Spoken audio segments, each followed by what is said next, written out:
Catch the spirit of the game. The Hastings Side Busters. Line drive, left field, base hit. 1 run scores. Here comes his second run home, and the Sodbusters have the lead. Us Hastings kids, we kind of have our own little crowd going on in the corner, so it's been a blast. The 1-2 pitch on the way. Called strike 3, and the Sodbusters are out of trouble in the 7th. I kind of get what's expected, and we're supposed to do it the right way, everything else, but at the end of the day, it is summer baseball, and we're here to improve every day, but also have a lot of fun. Sodbuster Baseball. Previously in the summer, I got to play with a kid from Japan, so that's a cool connection there. And it's just nice getting to know everybody and seeing what they like. Kind of maybe they show me something that I'll like and enjoy and take on for the rest of my life. You never know. Swing and a miss. And the Hastings Sodbusters have won for the 3rd time in a row. You got to make sure you have your composure and stay true to who you are up there. You got to be able to know what kind of baseball player you are, and you got to play to your strengths. The Hastings Side Busters. Winning Wednesday at Duncan Field, the Hastings Sodbusters getting set to go against the Casper Spuds. It's been a tough first 2 games of this series, both won by Casper. 6-4 on Monday night. Pretty well played game, but Casper made the plays. Hastings did not, and yesterday it was all Spuds as they jumped out to an 8-1 lead after 4 innings of play and cruised to a 15-4 victory. But optimism is high in the home dugout today as we get an opportunity to see Braden Anderson at home for the first time this year. All Anderson has done is compile a 1.64 ERA in 4 appearances so far this year. So that looks to be a positive for this Hastings squad. Casper, meanwhile, they're a little bit out of pitching. They plan to go with a bullpen game today. We could see 6, 7, 8 guys coming out of their pen today as they try to piece one together and earn a series sweep against the Hastings Sodbusters. I'm Steve Stein. We'll hear from Ryan Valenta in just a few minutes. Mason Hendricks running the show today as we welcome you to our YouTube broadcast. Today's game brought to you by Fisk Chiropractic, the Nebraska Lottery, Jerry Spady Chevrolet, Allo, Pepsi, Coach's Corner, Blue Fork Kitchen, Hastings College, Core CPAs, and the Hastings Visitors Bureau. A little bit later on, we'll have a player profile, the Sodbuster Spotlight with Lane Shires, but when we come back, Ryan sits down with the head coach of the Hastings Sodbusters, Joel Skipper. This is Sodbuster Baseball. Are you tired of lousy internet and faceless customer service? It's time to experience local, honest, hassle-free, and exceptional. That's the Allo promise. We not only provide crazy fast fiber internet, crystal clear TV, and dependable phone service, but we choose to become a part of the communities we serve and love when everyone calls or stops by our store to say Allo. So don't settle for mediocre, settle for exceptional with Allo. Visit us at allofiber.com/local. Hi, I'm a baseball umpire. My job can get pretty stressful. I have to keep my eyes open at all times, and if I don't make the right call, people boo me. So to relax, I visit a Nebraska Lottery retailer like this one and buy some scratch tickets. It always calms me down. Hey, you cut in line. I did not. All right, you're out of here. Hey, he didn't cut. All right, you're out of here. I feel better already. The Nebraska Lottery. Top prize odds vary by game. It is Wednesday. We're here pregame with head coach Joel Skipper for Game 3 of our series with the Casper Spuds. Joel, Hastings just on the short end of the past 2 games. You got Braden Anderson. We got the guy going today. How good is it to finally get him here at Duncan Field and have him start today? It's going to be awesome, man. He had a great start in Pierre last week, so hoping for similar results today. So a couple different lineups hitting-wise in the past couple days. Kind of have something set for the future, or are we still kind of deciding the lineups for the 4th going? Yeah, we really like our top 5, just kind of bouncing around the bottom of the lineup a little bit, just kind of get a little spark down there to flip it over for our top guys. So I think, we've kind of been getting more and more comfortable, but, still early on. I know we're about a quarter of the way through the season, but still kind of giving some guys some opportunity to see what they can do for us. Tough loss last night, kind of got away early. Just the tack on runs, not able to limit the damage. What's got to be different tonight to get the win? Yeah, we were getting ahead on hitters. We gave up 8 two-strike hits last night and hit 2 batters with 2 strikes. That's never a winning recipe. So just being a little bit more competitive with those 2-strike pitches. I thought we threw a couple non-competitive pitches last night. So just being a little bit sharper, I guess, when we get in those counts. Kind of a bullpen game yesterday. You started DeBoer, who hadn't started yet this season. How's the bullpen look for tonight? We're good. We got, Tex Cook coming back, and then Shaw will be in there as well. So 3 good arms for us tonight. Hopefully they can come out and can perform for us. You don't want to look past this game, but we got another road trip this weekend. Same team that you took 2 out of 3 of the series. What's your mentality going into this weekend on the road trip? Like you said, I think we got to attack this game first, hopefully build some momentum heading into the weekend. But just playing simple, playing fundamental baseball, and I think, we got a good chance up there. And this is going to be the last weekend where kind of the last week until we have a big break, and then July's go time. We got some new pitchers and some new guys coming in. When can we expect to see them, and then what's the outlook for those guys? Yeah, those guys are actually going to be coming in this weekend. We got a first baseman and a pitcher coming from UC Irvine, and then also a pitcher from DMAC coming in a little bit this weekend. So not going to obviously help us in Pierre, but looking forward into next week. Going to absolutely help our bullpen, kind of give us a little bit more depth there and some more options. All right, that's head coach Joel Skipper. Game 3 coming right up. This is Sodbuster Baseball. There's nothing like relaxing on a summer day. Nothing like taking in a Hastings Sodbuster baseball game. And there's nothing like an ice-cold Pepsi to make the day perfect. Pepsi Cola of Hastings wants to make your nothing like be the best day it can be, whatever the occasion. Enjoy your favorite refreshing Pepsi product throughout the Sodbuster season and make your nothing like memories. Pepsi Cola of Hastings, a proud sponsor of Hastings Sodbuster Baseball. Hastings Sodbusters Baseball's in full swing, bringing you another fun-filled summer of high-level collegiate woodbat baseball at historic Duncan Field. A great way to spend a summer evening with your families at a Sodbusters baseball game. Go online to HastingsSodbusters.com for their home game schedule or to purchase tickets. Hastings Sodbusters Baseball. It's a hit. Got the spirit of the game. The Hastings Sodbusters. It is another Sodbuster Spotlight as we get a chance to feature Lane Shires, a Kearney guy who's now at Northwest Missouri State and also a Hastings Sodbuster. How cool is it to play close to home for summer ball? Yeah, it's great. I've played this field many times in high school, played against Shaw, some Hastings guys, so yeah, it's a great field. I love playing here. And you mentioned the fact Central Nebraskans, a lot of Kearney guys on the team, which is really nice for the summer, and then other Central Nebraskans, Grand Island, Hastings. Is it kind of cool to have a little reunion with some of your old rivals? Yeah, definitely nice. Definitely nice that I don't have to travel too much this summer. Being at college, I'm about 4 hours away, so it's nice I can go home, be with the family, and play with more kids I've grown up playing with. So yeah, it's great. And you mentioned the family. Are they able to come over and see a lot of the home games here for the Hastings Sodbusters? Yep, they're not here right now, but they usually come to every home game they can. They bought season tickets, so yeah, nice. They watch me at college too, but closer to home, more family, grandparents could come watch, and yeah, nice being close to home. So we're talking to Lane Shires, who scales a lot of ground out there as the center fielder for the Hastings Sodbusters. What's it like to play at Duncan? Need a lot of center fielders playing at all the positions out there in that outfield. Oh yeah, it's definitely no like other field. Yeah, if anything over my head, sometimes, usually in college, it's home run, but you got to keep going, track it down, never give up on balls. So just, keep going after balls, and a lot of running for sure, a lot of cardio. So I'm a little worn out after today's game, got some action. So yeah, it's a work, it's a grind out there. So yeah. Did your Legion and high school experience help you when you got out here and now this is your regular home field? Yeah, actually in high school I wasn't an outfielder. I was a catcher and infielder. So definitely I haven't played really outfield here, but yeah, definitely something to get used to. But yeah, I feel comfortable here.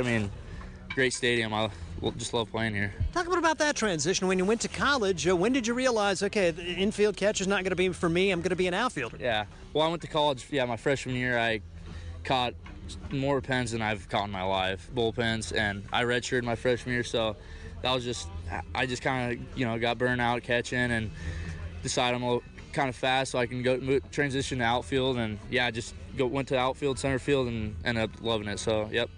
Talking with Lane Shires, who's at Northwest Missouri State. What attracted you to that program? How's it gone for you there? It's good. Coach Day, the old UNK coach, actually, he knows a lot of MIAA teams, so he kind of reached out to coaches for me when I was in high school. I played fall ball with Coach Day, and so yeah, he hit Coach Lowe up and told him about me, and I went down there for a visit and did a little workout and just ended up loving the campus. And yeah, my teammates there love it there. It's a nice little town, so yeah. And I'll tell you, it's too bad there's no UNK baseball, because the MIAA is about second to none in Division II baseball. It's fun to play in that league, I'm sure. Oh yeah, MIAA, it's great conference, and yeah, I love playing against teams like UCM. They got great facilities there and just everything there, and MIAA is good competition stuff. So yeah, love it. We're talking to Lane Shires. Talk a little bit about academics. What are you studying? How's that going? Yeah, I'm doing exercise science and pre-chiropractic right now. So I'm going to finish up one more year, going into my senior year at Northwest, and then plan on going to chiropractic college after probably a couple more years. And I don't know if I'll end up in Kearney or we're at Kansas City, Omaha, something like that. But yeah, we'll see. 2 more years of baseball, is that the plan? Yeah, 1 or 2. We'll see. I get redshirted, so I got 2 more if I want it. Just gonna see how next year goes, and yeah, if my body's in shape, then I'll grind it out and play 2 more. So yeah, we'll see. And spring sometimes can be wicked with the weather. Is it kind of fun to play summer ball? I mean, boy, these last 2 days, 80 degrees. It's joy to play ball like this, isn't it? Yeah, it's way nicer than spring. I mean, spring we start early February. It's like 50 degrees, wind blowing 30 miles an hour. Can't even feel my hands in the outfield, and yeah, it's nice. You can just relax, enjoy the nice weather here in the summer. So yeah, summer's I prefer it a lot more than the spring, but yeah, love it. We're talking with Lane Shires. He is one of the local guys on the team. And talk about the chemistry on the team. I know wins haven't maybe come as much as you guys like, but it seems like the crew gets along pretty well. No, yeah, right when I got here, I mean, I met all the guys. We got along great. I mean, bus rides are fun. Staying in a hotel is fun. I mean, we all get along. It's a good time, which is how baseball should be. I mean, we just, good chemistry all around. Love all the guys, so yeah. And that's one thing about it, summer ball, I mean, you're playing almost every day. It can be a grind. You gotta love baseball to do this during the summer. Yeah, definitely. I mean, if you don't love it, then what are you doing here? So yeah, this is something voluntarily. You could be working right now making money, but all these guys are deciding to get better, and they're pursue their college careers of baseball. So yeah, it's a work, it's a grind. You mentioned talking about getting better. What areas are you focusing on? What did you hope to improve on here this summer with the Hastings Sodbusters? Yeah, definitely my hitting. I think I'm a solid outfielder. Not much to it, just running down balls. So I think definitely my hitting. Offensively at Northwest, I was average. I had about 274. And so yeah, I just want to hit some better off-speed pitches and just get deep in counts, get on base, and hit balls hard. So yeah. How much does swinging a wooden bat help that? Because you got to be right on a wooden bat to get the hits. Yeah, definitely. If you don't hit on the barrel, it's gonna ring your hands up good. So yeah, I think wood bats are great to get better. Smaller sweet spot. So if you don't hit it right, you're gonna know. So yeah. Lane Shires, he is our Sodbuster Spotlight. I'm Steve Stein. Let's face it, we move our bodies around a lot. And sometimes things happen. A tweak, twist, pull, strain, ache, or pain. At Fisk Chiropractic and Sports Care, their goal is to restore your mobility, keep you moving, and ensure your rehabilitation is effective, efficient, and stress-free. Do you suffer from headaches and neck pain, lower back, or sciatica?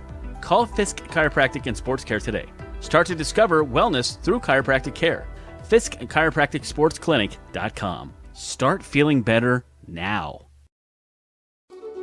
Hastings College has reimagined everything. As a sophomore, you'll spend part of a semester studying abroad, and they'll cover the cost. Recognizing it's a digital world and how you learn, they'll give you an iPad Pro and Apple Pencil, tools that'll help you engage, whether you're on campus or in Paris, plus internship opportunities and professors who mentor you. Hastings even provides books. At Hastings College, you'll go somewhere. Go to hastings.edu/discover for more. Welcome back to historic Duncan Field as the Hastings Sodbusters and Casper Spuds gets up to wrap up a 3-game series, and a lot of optimism, a lot of confidence in that Sodbuster dugout despite only 2 wins this year. Ryan Valenta, because the ace is on the mound. We've been asking for Braden Anderson to come to Duncan Field all season, and making his 5th start tonight, he will make his first start this night at Duncan Field.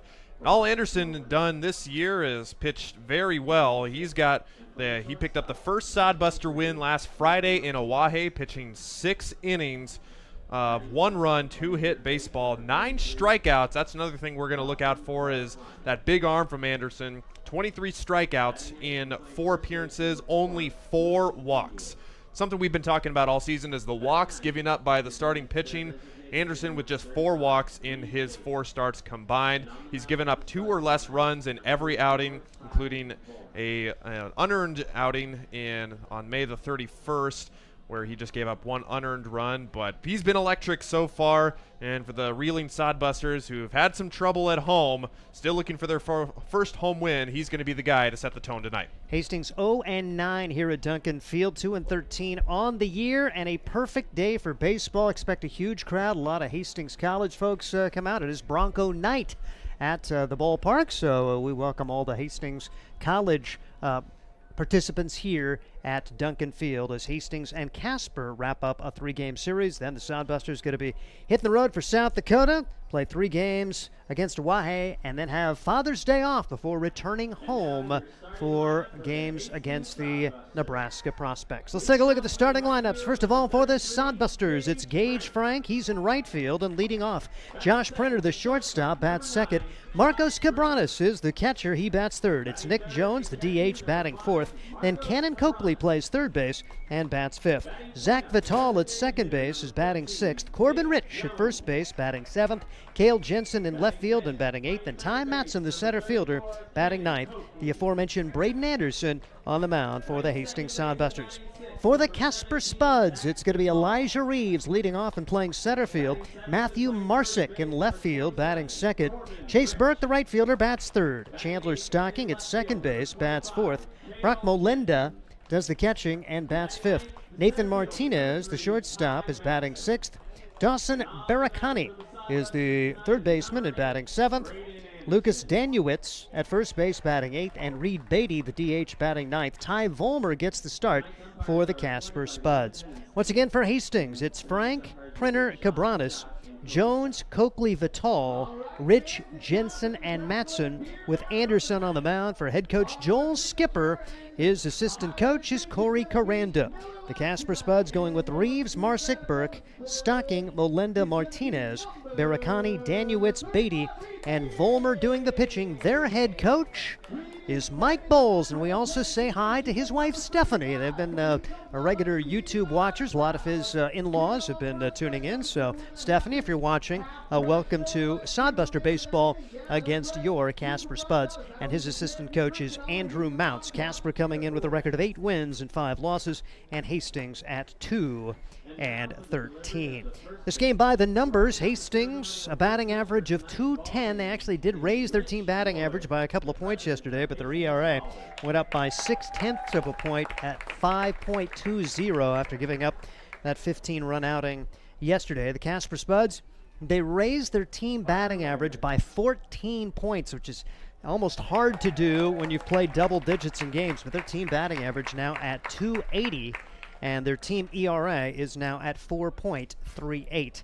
The standings in the Independence League, we'll tell you about those momentarily, but right now we'll take it down to the field for our national anthem in advance of the Spuds and the Sodbusters. They may be better. Tonight, our anthem will be performed by Martine Hope.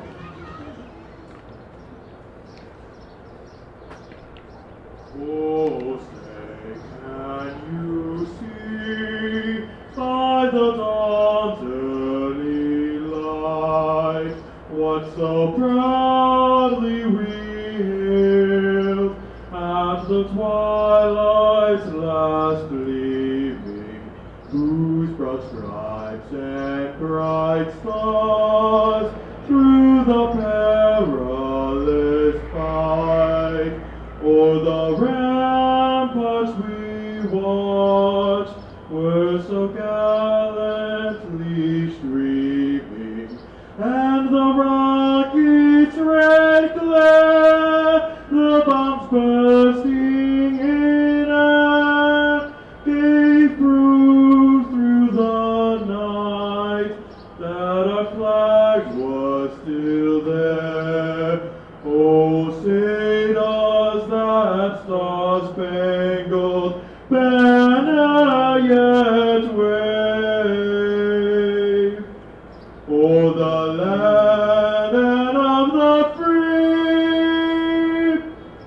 and the home of the brave.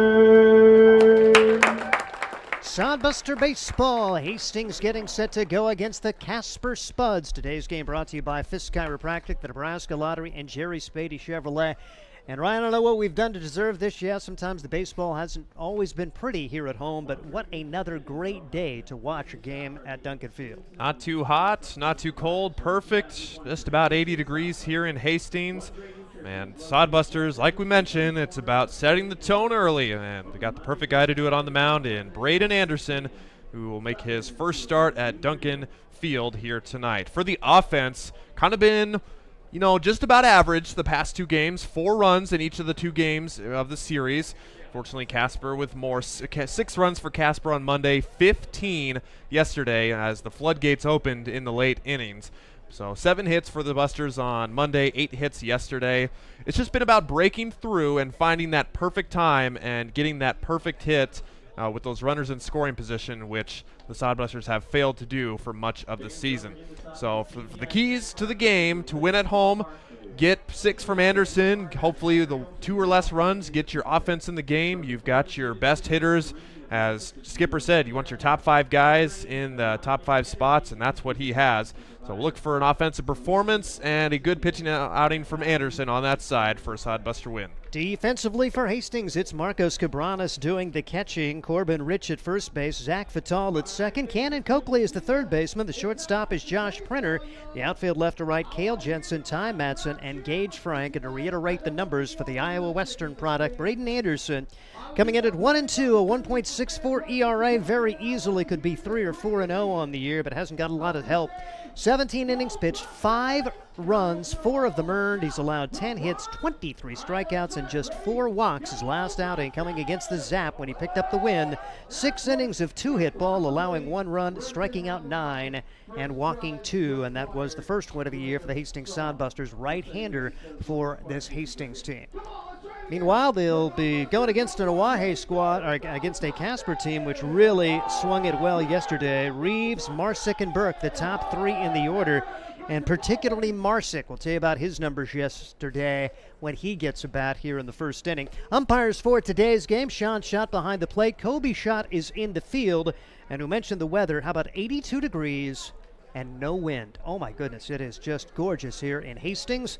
Duncan Field, 367 down the right field line, 370 to left, 405 to the alleys, and 408 to straightaway center. We did see a home run this series from the Hastings Sodbusters as Cale Jensen, his first game ever at Duncan Field, and he hits one out of here. Neat moment for this Central City grad. Here comes Elijah Reeves, who had a busy day yesterday, even though he started the game at DH, ended up pitching in relief and finishing up in center field. And oh yeah, 3 for 5 at the plate and 4 runs scored, setting the table very nicely. His batting average up to 271, 5 runs batted in, 15 runs scored. He leads the team in that category as he stands in. Righty versus righty, and Anderson's first pitch across, but a little bit low for ball 1. 1 ball and no strikes on Elijah Reeves. Reeves coming in, told the coach during the game, by the way, I can pitch. When they have the big lead, rather than use a regular bullpen guy, able to put him out there, and he worked an inning and 2/3 and was able to not allow a run.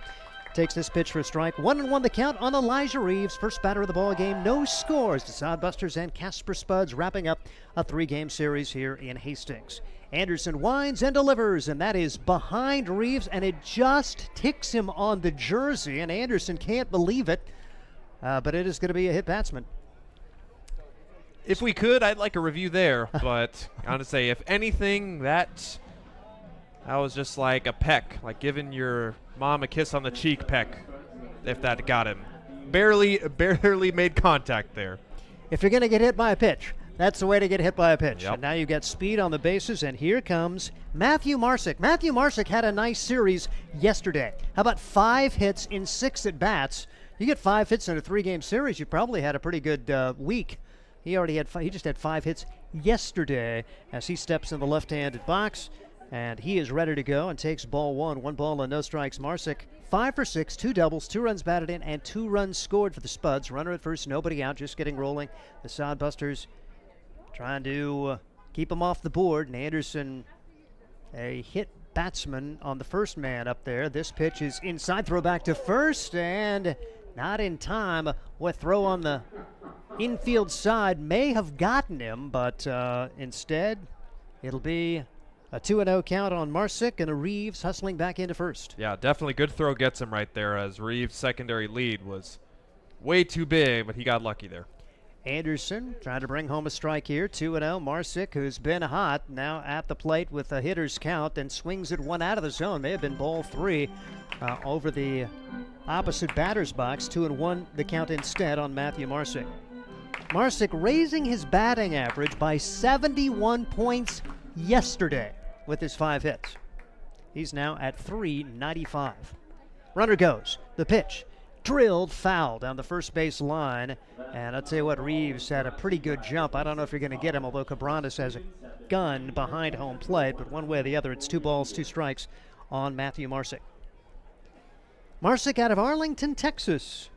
Dallas College Cedar Valley is where he goes. And a great start to his summer with 10 runs batted in and 12 runs scored. 1 on, nobody out for the Spuds here in the top of the first. And Anderson brings it home. Low and in the dirt. Good stop there for the Hastings College backstop today. Marcos Cabranes, and now a full count for Marsick. And this is big for Anderson. Otherwise, he puts 2 on with nobody out.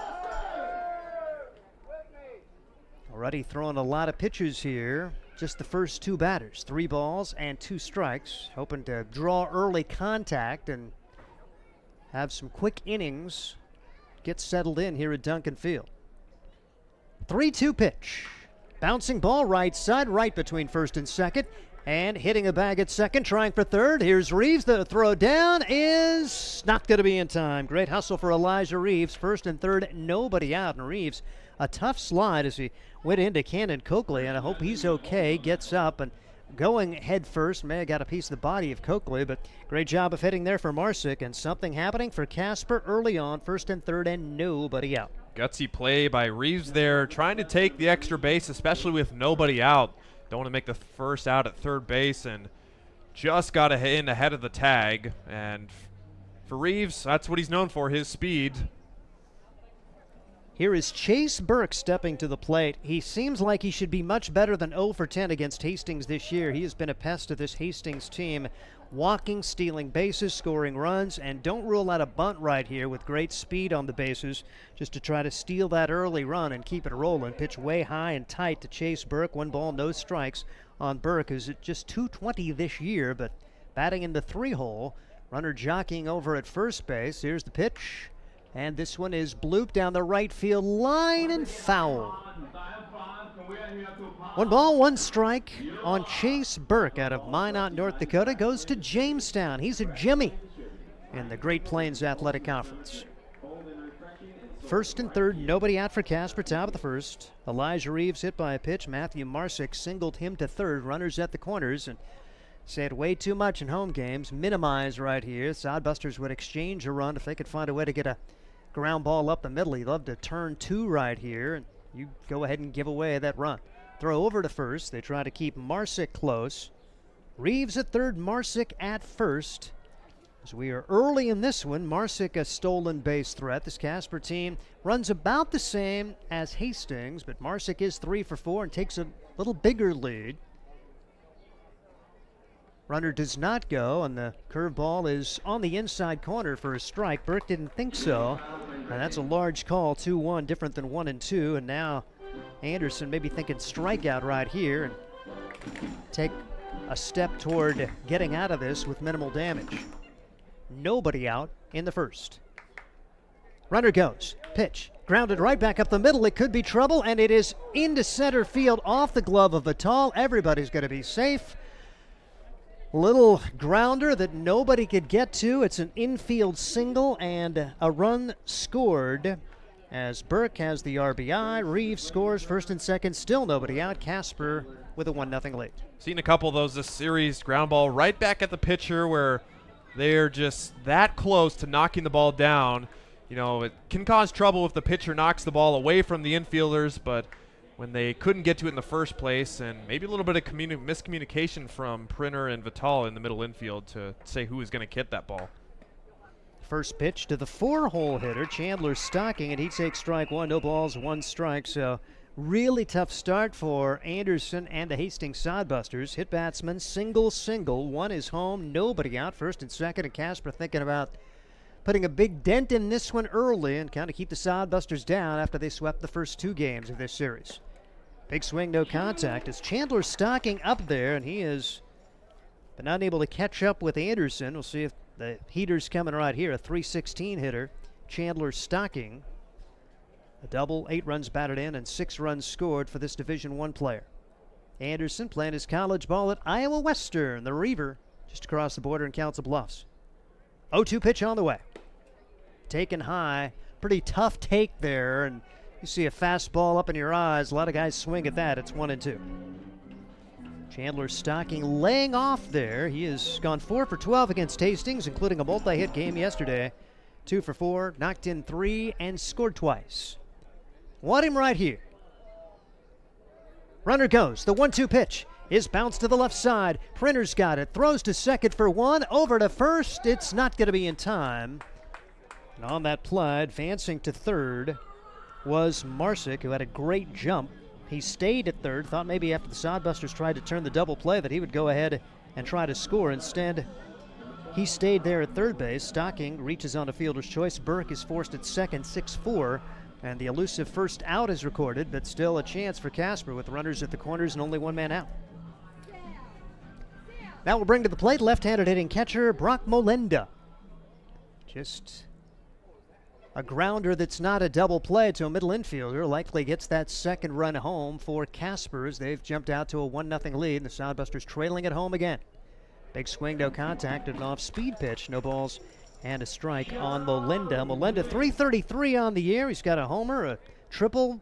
He's knocked in 2 and scored 7 times, and he's .333 against Hastings for the season so far. 3 out of 9 coming into today. Runner at first goes. Throw down to second base, and that is going to be in time. Runner at third did not advance. There's a cannon for Marcos Cabranes as he guns down Stocking for the second out of the inning. That's why you love to see him at the middle infield spot, but man, he is such a good catcher too, and a great throw and nice tag for the Sodbusters. Yeah, we've seen on those first and third plays the shortstop come in and cut that off. They decided to go through with it, and they made the right call there. Great throw by Cabranes. So 2 outs in the inning and a chance to really minimize the damage now. And by the way, it's 0-2 as the pitch coming in. Bouncing ball nearly got a piece of the base runner. It was a foul ball as having to scoot out of the way was Marsick down at third. If that hits him inside the line, he's out. He was actually going into fair territory to avoid the ball, which was in foul territory. And Molenda still with an 0-2 count. Anderson. A big sigh, and the throw. Low, nice stop for Cabranes, saving a run right there. It goes to 1 ball and 2 strikes on Brock Molenda. 1-0 Casper. Hit batsman. Pair of singles, plating a run. Since then, a fielder's choice grounder and a caught stealing have got the first 2 outs of the game. Anderson's pitch. Swing and a miss. And after all of that, you probably feel pretty good about only giving up 1. 1 run, 2 hits, and 1 man left. We're to the bottom half of inning number 1. It's Casper 1. Hastings coming up. This is Sodbuster Baseball. Core CPAs is your locally owned, full-service accounting firm. Our team of professionals have years of accounting experience and focus on building in-depth relationships with our clients. Our comprehensive and customized solutions are tailored to your specific needs. We pride ourselves in our commitment to integrity, objectivity, and professionalism. At Core CPAs, we provide tax services, payroll, bookkeeping, assurance and financial reporting, and much more. Visit our website at corecpas.us. Blue Fork Kitchen features elevated comfort food in a family-friendly, fast casual environment. With a full menu, you can sit down for a nice meal or order online for pickup. From salads and wraps to burgers and steaks, Blue Fork Kitchen has your kind of food. Open Tuesday through Thursday, 11 to 9 p.m., and Friday and Saturday, 11 to 10 p.m., with a special brunch buffet Sunday from 9 to 2 p.m. Blue Fork Kitchen is located in the Cimarron Plaza, 38th and Osborne Drive in Hastings. Like them on Facebook. Hastings Sodbusters coming to bat against Ty Volmer of the Casper Spuds. He has no record, a 4.5 ERA in 8 innings. He's making his 4th appearance, allowing 4 runs, 9 hits. He's struck out 4 and walked 7. That's been a theme for this Casper team. They've actually walked more than they've struck out as a pitching staff this season, which you don't like to see, as they've walked 75 and struck out 69. Defensively behind Volmer at first base, it's Lucas Danuitz. Playing second is Chandler Stocking. Shortstop is Nathan Martinez. And their third baseman is Dawson Barakani. And the outfield, Matthew Marsick in left, Elijah Reeves in center, and Chase Burke in right. Their catcher is Brock Molenda, as the Sodbusters going to send Frank Printer and Cabranes to try to get that run back after Casper scored 1 run on 2 hits in the top of the frame. Last outing for Volmer on last Saturday against a loss to Sawtooth, where he pitched in relief, 2 innings, 2 runs on 2 hits. Did not walk any and struck out 1 and hit a batter. With hit for Volmer, just getting his 2nd start in his 4th appearance this year. As Gage Frank steps in for the Hastings Sodbusters, and he is first pitch swinging and pops it up. Short center field, Reeves calls off his second baseman who just hit the deck in front of him. Don't want to see any kind of guys collide, and so Chandler Stocking actually just like a grenade got thrown in there, and he gave way to Reeves, who made the catch. So 1 pitch, 1 out. A disappointing start for the Hastings Sodbusters as Gage Frank was first pitch swinging, batting 196 on the years. Frank's really seen his average plummet. Here comes Josh Printer as he stands in and takes ball 1, 1 ball and no strikes for Printer. He is batting 219 with a run batted in and 3 runs scored.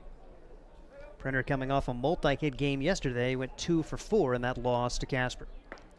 Homer brings it across, and that's a strike, 1 ball and 1 strike. And with Casper already lined up for a bullpen game, you really hated to see him go after that first pitch, because you feel like Casper thinks they're out of pitching anyway, that they are going to use a lot of different guys and try not to extend anybody. So you're hoping you can extend them and make them change their plans a little bit, get them out of their comfort zone.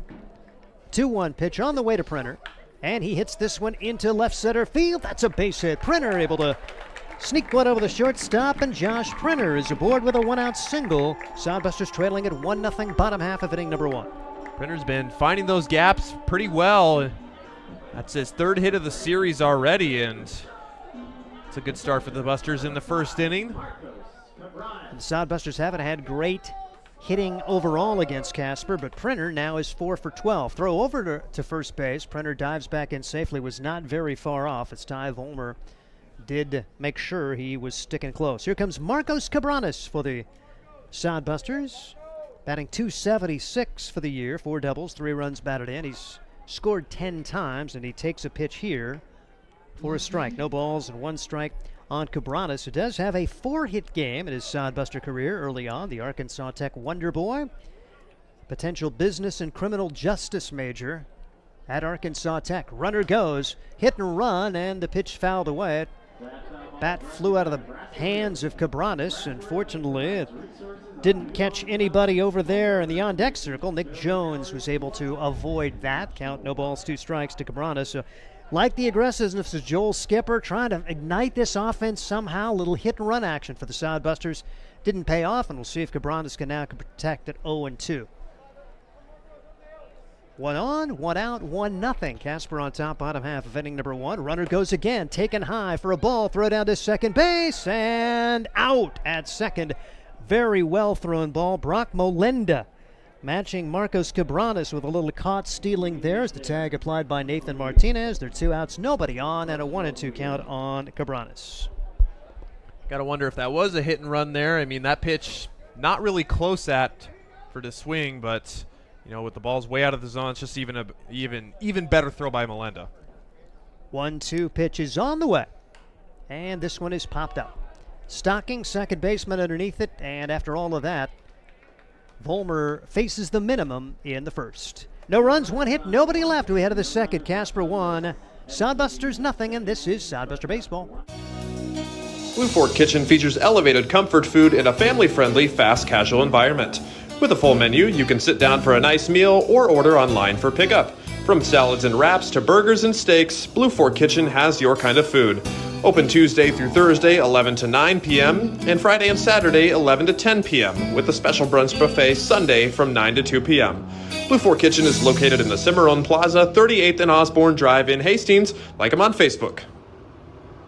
Sodbuster Baseball is sponsored by Jerry Spady Chevrolet GMC. It's one of the many ways Jerry and Greg Spady, along with their families and employees, have proudly embraced a passion for giving back to the community. The folks at Jerry Spady Chevrolet GMC realize the importance of enriching and improving the lives of their neighbors. They've accomplished this through philanthropy and active personal involvement. Featuring the top new and used inventory in the region and a certified service department, Jerry Spady Chevrolet GMC, 2750 Osborne Drive East in Hastings, or at spady.com.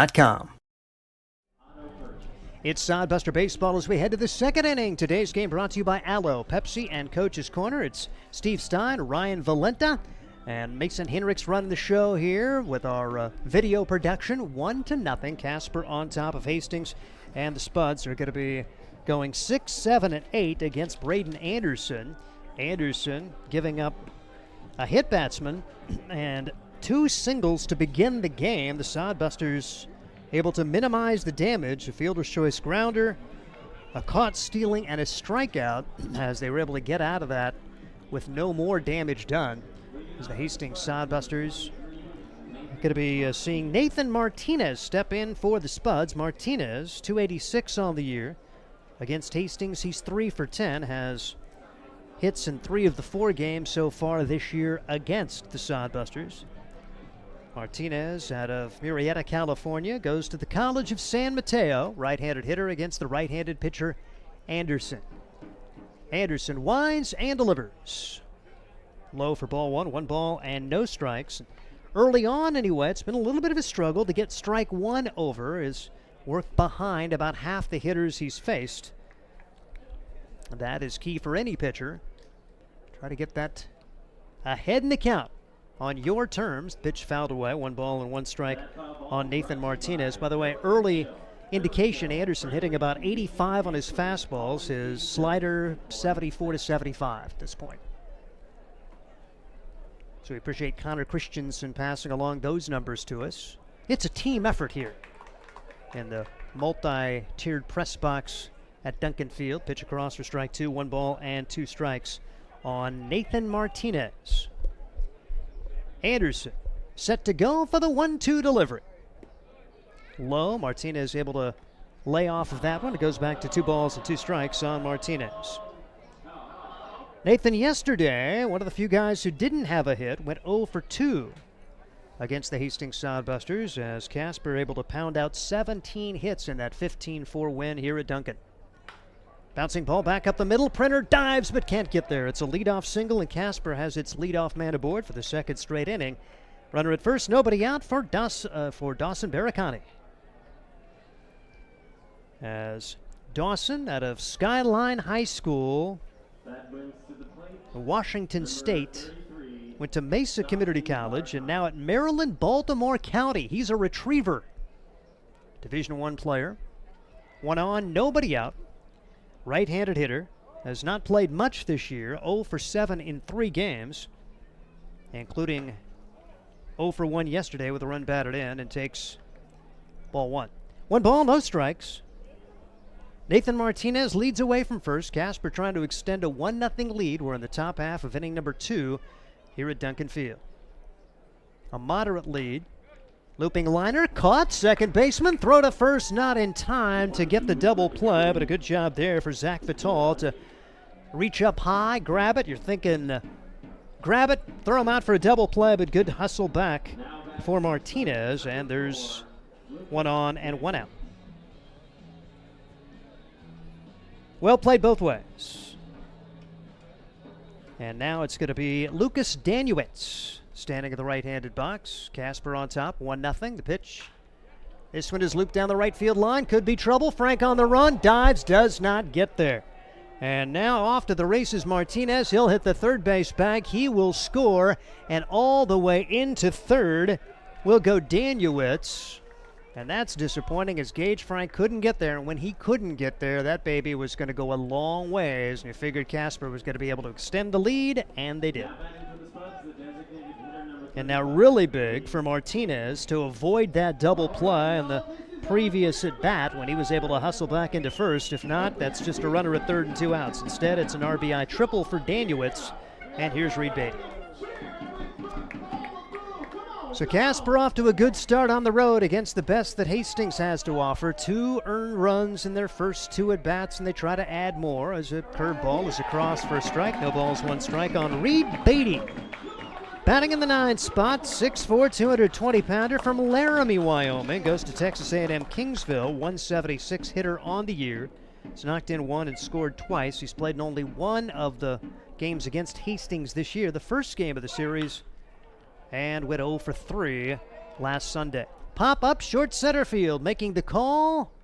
It's over the head of the center fielder, and everybody's going to be safe, and a run will score. Oh my goodness, Ty Matson overran it, and how disappointing is that? The pop-up of pop-ups. The Sodbusters could not make the defensive play, and it's 3-0. Reed Beatty skies it a mile high. Ty Matson came running in and will be credited with an error. So now it's back at the top of the order. Runner at first and only 1 out. And Elijah Reeves tries to keep on keeping on for this Sodbuster, for this Casper team against the Sodbusters. Here's the pitch. Outside for ball 1. 1 ball and no strikes for Anderson. She's got to come out, throw the next pitch, and not worry about what might have been, because that play is over. Next play.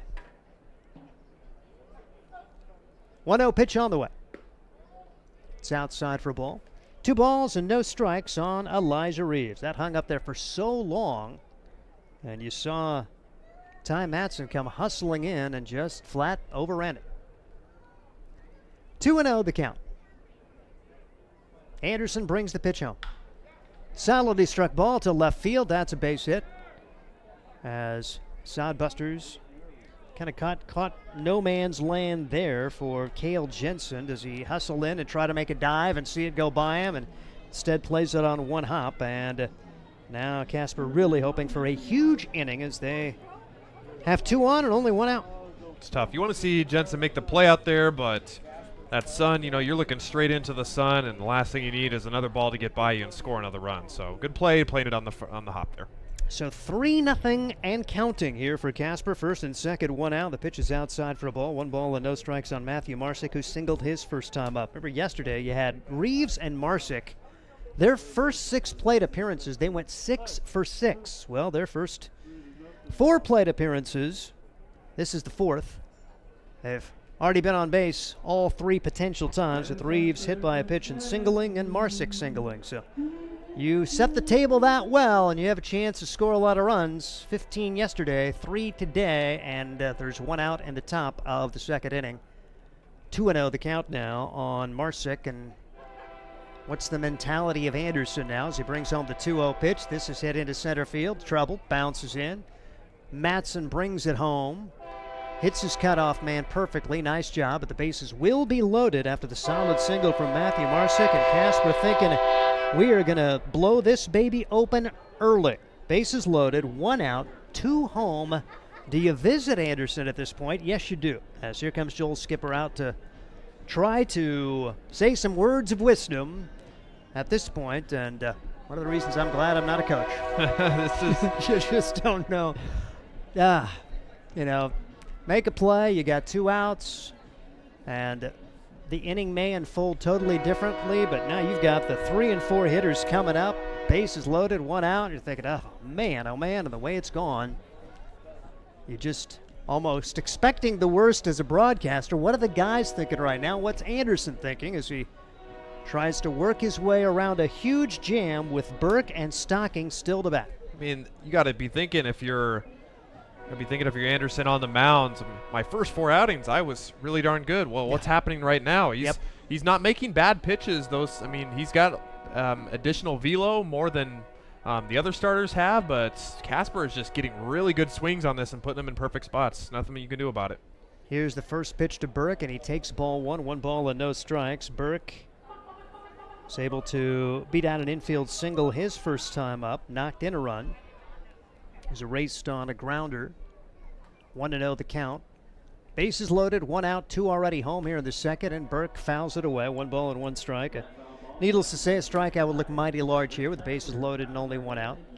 Anderson is the guy to do that with 23 strikeouts and just 4 walks. And it will be a visit here as the catcher will come out, as Marcos Cabranes going to have a visit with Anderson. Maybe talking signals, a little pep talk as well. 1-1 the count with 1 out. And you know you had to be a little extra amped your first start at Duncan Field. This is a place for pitchers. This is where you want to pitch. Yep. And so I'm sure he's very disappointed the way this has started, but you just got to make the next pitch and see what happens. Burke at the plate, 1-1 pitch on the way. Takes it low, it gets by Cabranes. Runners will advance, and it's 4-0 as that one got below the glove of Cabranes. So that takes away any double play possibility. 1 run scores, and now second and third, 1 out, 3 runs home. It is 4-0, Casper on top.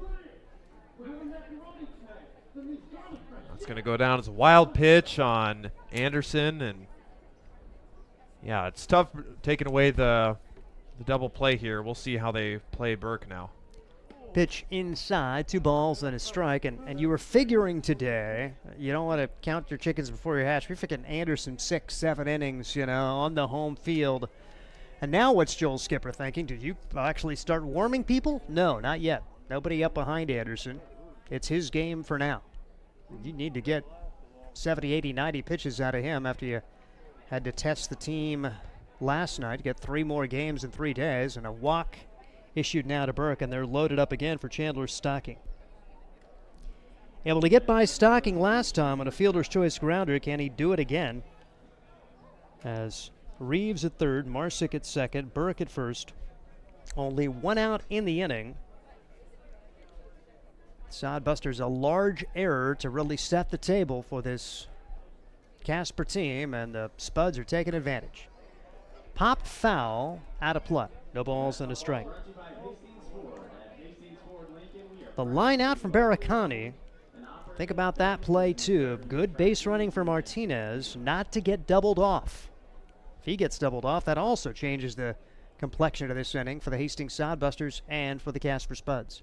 No balls and a strike. And the pitch. Low for a ball, 1 ball and 1 strike on Chandler Stocking, the 8th man to bat in the inning. Already 3 have scored. The bases are loaded. Did not see this coming in this particular outing. But that, my friends, is baseball. Anderson a check of the runners. The pitch. Grounded into left field for a base hit. A run will score. Here comes his second run home. Cut off. They'll throw to third, and a wild throw. That will allow another run to score, and the Sodbusters just cannot get it done. So it's a single for Stocking. And 2 runs will score on that. With Reeves coming home, Marsick, they never hesitated sending him. They had Burke caught between third and second, but the Sodbusters, Cannon Coakley, grabbed it as the cutoff man tried to throw over to third and threw wildly. And so Burke comes around to score on the second error of the inning, and Stocking ends up at second base. There's still only 1 out. 6 have scored. Here's Brock Melinda taking strike 1, no balls, 1 strike on Melinda. It's a nightmarish inning. Thought after Anderson survived that first with 1 run allowed that maybe that was going to settle the ship. Not to be, as the wheels, or being in the ship. The ship has sunk here in inning number 2. There is 2 strikes on Melinda. Plenty of baseball to play. I think Sodbusters are sinking, but still time to plug the hole, even though it's pretty large. And we actually see Mac Wilkins at the plate now. So Mac Wilkins is in the game, number 38, instead of Melinda here in the 5-hole. He is a catcher. Matter of fact, he played against Hastings, got hit by a pitch, was injured, and hasn't seen much time since, and he gets hit by a pitch here. Jeez. And runners at first and second, so Wilkins reaches. Still only one out. Just starting to be action in the pen right now. So a absolutely nightmarish inning. Braden Anderson's thrown 50 pitches and has retired 4 guys. 2 errors have hurt a lot. There's 2 outs for those 2 errors. First and second, 1 out. Anderson looked back to second. We'll get back on the hill now. And Nathan Martinez, who singled to start this inning and scored the first run of this inning, is at the plate. Pitch swung on and missed by Martinez. Nathan Martinez up there as he scored the first run. Came in on the RBI triple from Lucas Danuitz. Then it was an error, single, walk, single, and hit batsman since. Ugh, crazy, crazy second inning. Anderson brings the pitch home. Across for strike, no balls, 2 strikes. Needless to say, a strikeout would be mighty nice for the Hastings Soundbusters. First and second, and still only 1 out. 6 have scored so far in the inning. 6 runs, 5 hits, 2 Soundbuster errors. Runner from second started to go, doesn't go. Martinez swings at one out of the zone, and there are 2 outs. And here's Dawson Barakani, who lined out his first time up, third baseman. He had a little looping liner that was caught by Vital. Vital did the right thing, tried to throw back first to get the double play, but Martinez solid base running to get back. One of the key plays in this inning, seeing him still out there. Runner leads away from second, does not go. They'll throw back behind him and can't get him as the throw not in time from Cabranes to Vital. As Barakani at the plate. Anderson trying to end this long old top of the second. Here's the pitch. It's across for strike. 1 ball and a strike on Dawson Barakani. Barakani, relative newcomer to this team. Did play yesterday and had an RBI, went 0 for 1. Here's the pitch, inside and hit him. Really been a struggle with that aspect of it. His 3rd hit batsman of the game for Anderson. So come up and take the ball, and now it's going to be Lucas Danuitz. Danuitz with one of the big hits in the inning, the RBI triple and runs scored. And the Soundbusters are going to make a pitching change. Wow. 2 outs, top of the second. It is all Casper, 7-0, and this is Soundbuster Baseball. Are you tired of lousy internet and faceless customer service? It's time to experience local, honest, hassle-free, and exceptional. That's the Allo promise. We not only provide crazy fast fiber internet, crystal clear TV, and dependable phone service, but we choose to become a part of the communities we serve and love when everyone calls or stops by our store to say Allo. So don't settle for mediocre, settle for exceptional with Allo. Visit us at allofiber.com/local. Make your next pit stop at the Coach's Corner. A friendly staff and a deep lineup of snacks. You can find Coach's Corner in North Hastings on Osborne Drive East. More than just a gas station, Coach's Corner is the place to get delicious pizza made fresh for you and your family. Don't take our word for it. It's so good it'll be featured at selected Soundbuster home games this season. For a convenient and clean experience, be sure to check out the new convenience store in North Hastings, Coach's Corner. Sacrifice a goat. Soundbuster Baseball as Hastings goes to the pen. Tex Cook is in there.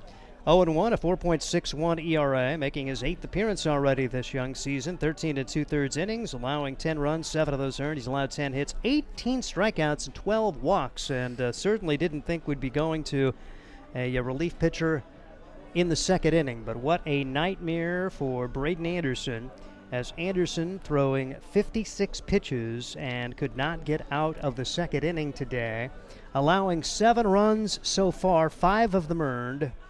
2 strikeouts, 1 walk, and he has hit 3. So, ooh, boy, tough. And then 2 errors behind him, and Casper had the door open for them, and Sodbuster said, here you go. And Casper doing what good teams do. They have taken full advantage of a huge second inning. Well, let's see what Tex Cook can do. Number 1, get the out. Bases loaded.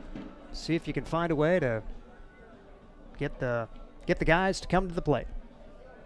He's going to be facing the 8th man of the lineup, Lucas Danewitz. Danewitz began this mess in earnest with that RBI triple, and the wheels fell off shortly thereafter. Pitch low for a ball, 1 ball and no strikes on Danewitz. It was a single to begin the inning, a line out, then a triple, an error, single, walk, single, hit batsman, strikeout, another hit batsman into the day for Anderson as the pitch across for strike, 1 ball and 1 strike on Danewitz. Danewitz a seldom used player for this team, but 143 on the year, 1 for 5 against Hastings coming in, but a huge triple today. He has 2 hits, a double and a triple against the Sodbusters this year. So the count goes to 2-1 on Lucas Danewitz. Just the top half of the second inning and already 7-0 Spuds. 2-1 pitch on the way. Foul. 2-2 on Danewitz.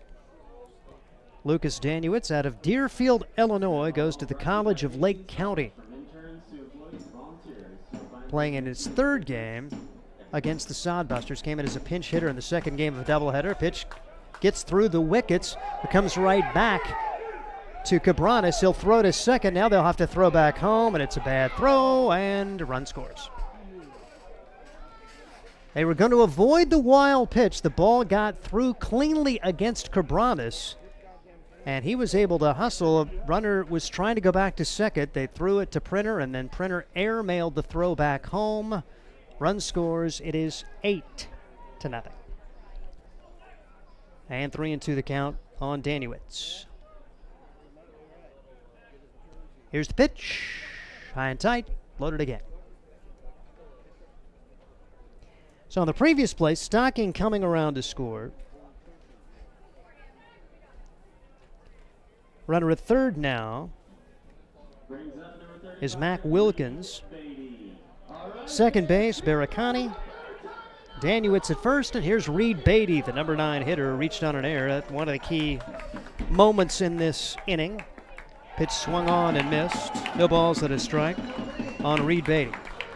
Let's get the beer batter here, huh? Yeah, that's... Let's get something to cheer about. And the crowd all of a sudden is into it again. Looking for, because I'm not a drinker, but I may need one. 0-2, big swing, no contact. Bases loaded, 7 home in the inning. It's 8-0 Casper, and Reed Beatty trying to keep this inning going. Tex Cook trying to put it to an end. 0-2 pitch, low and in the dirt, knocked down by Cabranes. No chance for advancement, and 1-2 the count on Reed Beatty. Hastings Sodbusters and the Casper Spuds. And Casper trying to put the finishing touches on a 3-game series sweep, and they've eliminated a lot of drama in this one. 1-2 pitch, Beatty fouls it away. It remains 1-2 on Beatty, who's hitting 176 for the season, coming in. Playing in just his 2nd game against the Sodbusters, way back in the first game of the doubleheader a week ago Sunday, went 0 for 3, hadn't seen the field since. 1-2 pitch, low. 2-2. Tex Cook for Braden Anderson here in the 2nd inning, as Anderson 56 pitches thrown and could not get out of the 2nd inning. Allowing a run on 2 hits in the first, and a whole bunch of action here in the 2nd. 2-2 pitch, called strike 3. And the 2nd inning is over. 7 runs have scored for the Spuds. It's 8-0 after an inning and a half, and this is Sodbuster Baseball. Hi, I'm a baseball umpire. My job can get pretty stressful. I have to keep my eyes open at all times, and if I don't make the right call, people boo me. So to relax, I visit a Nebraska lottery retailer like this one and buy some scratch tickets. It always calms me down. Hey, you cut in line. I did not. All right, you're out of here. Hey, he didn't cut. All right, you're out of here. I feel better already. The Nebraska Lottery. Top prize odds vary by game. There's nothing like relaxing on a summer day. Nothing like taking in a Hastings Sodbuster baseball game. And there's nothing like an ice-cold Pepsi to make the day perfect. Pepsi Cola of Hastings wants to make your nothing like be the best day it can be, whatever the occasion. Enjoy your favorite refreshing Pepsi product throughout the Sodbuster season and make your nothing like memories. Pepsi Cola of Hastings, a proud sponsor of Hastings Sodbuster Baseball. That's the bottom of the second already. 8-0. The Spuds on top of Hastings. We'll see what the Sodbusters can get done. Jones, Coakley, and Vital against Ty Vollmer. Vollmer, they were thinking about just doing a bullpen game, but, Vollmer's got an 8-run cushion here. It'll be interesting to see if that changes the plan for the head man for the Casper Spuds, Mike Bowles. Does he allow Vollmer to go a few more innings, save other arms? And do you think about using position players if you're Casper today to really save guys when you have an 8-run cushion, as they would send 13 to the plate. 7 of them scored at the top of that second as a rough outing for the ace of the Sodbuster staff, Braden Anderson, giving up 8 runs, 5 of them earned on 7 hits, striking out 2 and walking 1, as 3 Sodbuster errors in that second inning also helped a lot for the Spud cause. So here comes Nick Jones, guy who had to catch over 200 pitches yesterday, back in the lineup today, but just doing the DHing, hitting .237 on the year, a couple of doubles, 5 runs batted in. He scored 7 times, did steal his first base of the year yesterday in that 15-4 loss. Pitch across for strike, no balls, 1 strike on Nick Jones. Arkansas, very big part of this Hastings Sodbuster team. He's from Little Rock Baptist Prep High School, and the pitch is bounced to the left side. Shortstop charges, Martinez thrown across his body, and that is going to be in the dirt. Danuitz could not field cleanly, and the Sodbusters have their leadoff man aboard here in the second inning, trailing at 8-0. As Martinez charging, fielded cleanly, but then threw wildly, and here comes Cannon Coakley. Coakley, third baseman for the Hastings Sodbusters. So he will stand there at first base. Pitch taken inside for a ball. I think I mistakenly gave an error to Coakley. It was an error. It was the first baseman. It was the cutoff man who threw over to first. Corbin Rich was actually charged with that error, one of the 3 that the Hastings Sodbusters committed in that first inning. Should have been E3 instead of E5 as they tried to get the pick off to third. It was Coakley standing at third. Rich was the cutoff man, my bad. Coakley drills this one to the right center field gap, and that could be extra bases. Jones around second. He's headed to third. Here comes the throw into second, and dropped by the cutoff man, the second baseman, Stocking, and there's a double. So the Sodbusters getting Nick Jones aboard on an error, and then Cannon Coakley with a double, and the Sodbusters have second and third. Nobody out here in the second, trailing at 8-0. It's a good response from the offense. You can hang your head and pout in the dugout, or you can come out and get your first 2 guys on and put the pressure on the Spuds defense. So here is Zach Vital. Vital had yesterday off after he had an amazing series up in South Dakota against the Zap with 3 multi-hit games, went 6 for 11. He takes strike 1, no balls, and 1 strike. As Vital, for the season, .350.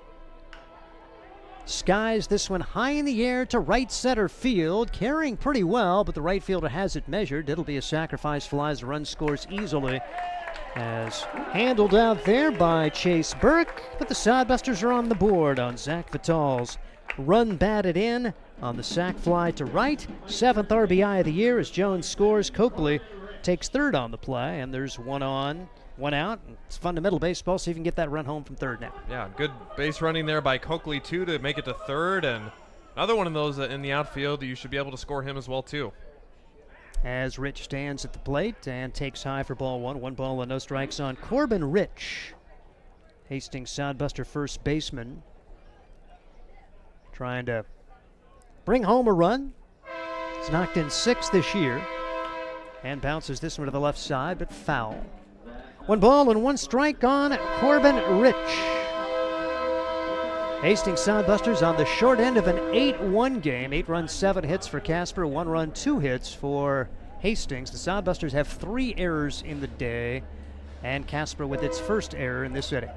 And Rich pops this one up, carrying pretty well. Felt like it was off the end of the bat, but retreating out to deep right field was Chase Burke. He makes the catch, but that will score the run as Cannon Coakley comes in to score. So back-to-back sacrifice flies to right field from Vital and Rich. And Rich, man, I didn't think I was carrying that well at all off the bat. Right there with you. I thought that was going to be a foul ball, maybe right to the first baseman in the short outfield, but plenty deep enough to score the run there. So nice response. You mentioned it. You just got to play the next inning. And the Sodbusters, if they could have minimized it all, they'd certainly be a part of this ball game. But it's 8-2 in the second, and they do get 2 runs back. And here's Cale Jensen for the Hastings Sodbusters, left-handed hitter out of Central City, off to a 4 for 17 start since joining the team for that trip to South Dakota, becoming healthy enough to play after having the hand surgery late May, early June. Big swing, no contact. And mentioned the fact that he's got 4 hits this year. 3 of them are extra base hits. 1 left the yard here at Duncan Field. It doesn't happen too often. He's down to the count 1-2. Volmer brings it in, and that is off the outside part of the plate. And it goes to 2-2 on Cale Jensen. Jensen switching majors, now exercise science and pre-chiropractic at North Dakota State. He was a redshirt this past year. Fouls the pitch away. It remains 2-2 on Cale Jensen. Sodbusters get 2 on the board here on 1 hit, taking advantage of an error and getting 2 sacrifice flies, trailing at 8-2. The pitch. High in the air, right field, foul territory. Burke giving it a look, and all the way over to the bullpen area, there's a line that is out of play. He ran there, and even if he catches it, it would not have been an out. There's a lot of foul ground out there. Burke, great speed. It remains 2 balls, 2 strikes. Cale Jensen trying to reignite her rallies. The Sodbusters plated 2, a long old second inning after Casper scored 7 in the top of the frame. 2-2 pitch. Jensen fouls it away. Andy Chase, first base coach for the Hastings Sodbusters. So taking a little time away from Game Changer. We count on Andy a lot for his official statistical work. But he is first base coach today. 2-2 pitch, and this was bounced to the right side. Stocking charges, fields, dishes, and that'll do it for Hastings. They do get 2 runs back on 1 hit, 1 error, and nobody left. And we head to the 3rd inning. There's nothing like relaxing on a summer day. Nothing like taking in a Hastings Sodbuster baseball game. And there's nothing like an ice-cold Pepsi to make the day perfect. Pepsi Cola of Hastings wants to make your nothing like be the best day it can be, whatever the occasion. Enjoy your favorite refreshing Pepsi product throughout the Sodbuster season and make your nothing like memories. Pepsi Cola of Hastings, a proud sponsor of Hastings Sodbuster Baseball. Hastings Sodbusters baseball's in full swing, bringing you another fun-filled summer of high-level collegiate woodbat baseball at historic Duncan Field. A great way to spend a summer evening with your families at a Sodbusters baseball game. Go online to HastingsSodbusters.com for their home game schedule or to purchase tickets. Hastings Sodbusters baseball. It's a hit. Got the spirit of the game. The Hastings Sodbusters. Head to inning number 3. The Hastings Sodbusters on the short end of an 8-2 score against the Casper Spuds. Here's Ryan Valente. Well, wish we could be talking under better terms, but here we are at an 8-2 deficit. Sodbusters bounce back nicely in the second inning, playing fundamental baseball, getting those runs home with men in scoring position. Something's been a point of emphasis for Joel Skipper, the Sodbuster manager.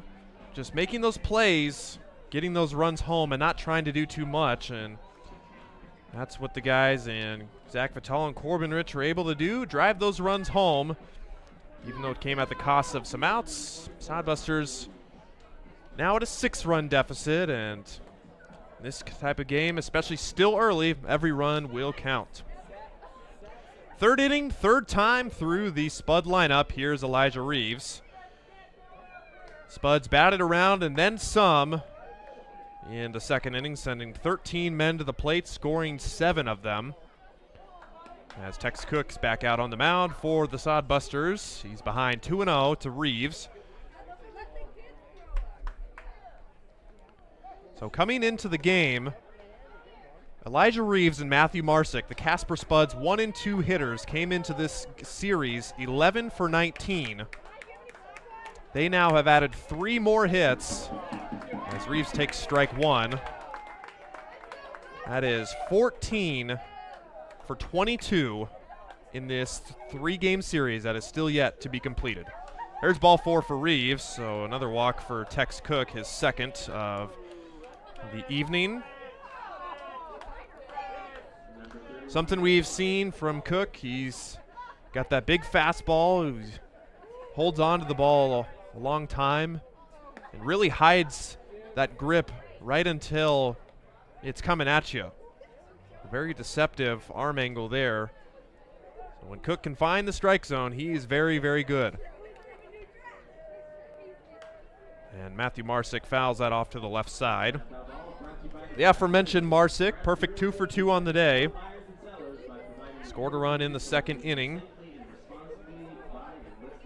And he is now 7 for his last 8 at the plate. Takes ball 1 up high.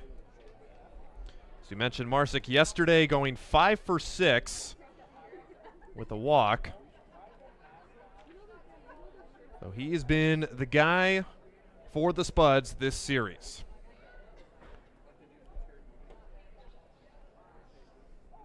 Count is 2-1. Reeves is going, and a line drive down the left field line is just foul. Not by much. Good idea for Marsick there, but he'll have to try again. Tex Cook hitting about 86 on the gun with his fastball, his off-speed 75 to 76. We appreciate counter-passing that along in the adjacent booth, and so decent speed. See if he can find a way to get command and get some outs here in the middle innings of this one. So we're ready to go again. Count is even at 2-2. Reeves hopping off first, doesn't go. Now goes, and the ball in the dirt. The throw is into center field, and Reeves will get up and head to third. The throw from Matson is too late, and Coakley knocks it down to keep him there. And Reeves will take a minute to get up. He's been running a lot in the early going so far in this game. So a wild pitch, plus an error on Cabranes as that throw sailed over the heads of Printer and Vitale. No chance for either of them to knock it down. And that'll be the third Sodbuster error of the game. And by golly, I think a scoreboard missed one, so we're going to actually say 4 errors. 4th error already in the contest. So, geez, it's just a tough start. Full count. They're going to come home with it. Cabranes with the tag, and did you call him out? Called him out. Kind of a quick sign there from home plate umpire Sean Schott, and Reeves telling him that he disagrees with that. An amazing stop from Cabranes, because that was a short hop, and for him to even control the ball and then get the tag on his Printer's throw was not great home. And down 8-0, why not give it a shot that they get the out there? So yeah, Cabranes taking that on a hop. I didn't know if he got the tag on him, and I was too busy looking at Cabranes and missed the quick sign from home plate umpire Sean Schott. There's strike 1 to Chase Burke, so Marsick will reach on the fielder's choice. And I can't say for sure he did get the tag on, but it's called that way, and we'll put it in the book. So Cook now with the first out of the inning. Delivers ball 1 to Burke. Burke singled in the first and was erased on a fielder's choice and walked, came around the score in the second. Now batting again in the third inning. Cook tosses, strike 2. And Burke does not seem comfortable in any of these 3 pitches. not reading them well out of the hands of Cook.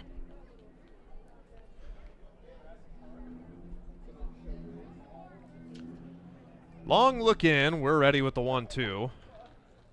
In the dirt, blocked by Cabranes. Count goes to 2-2.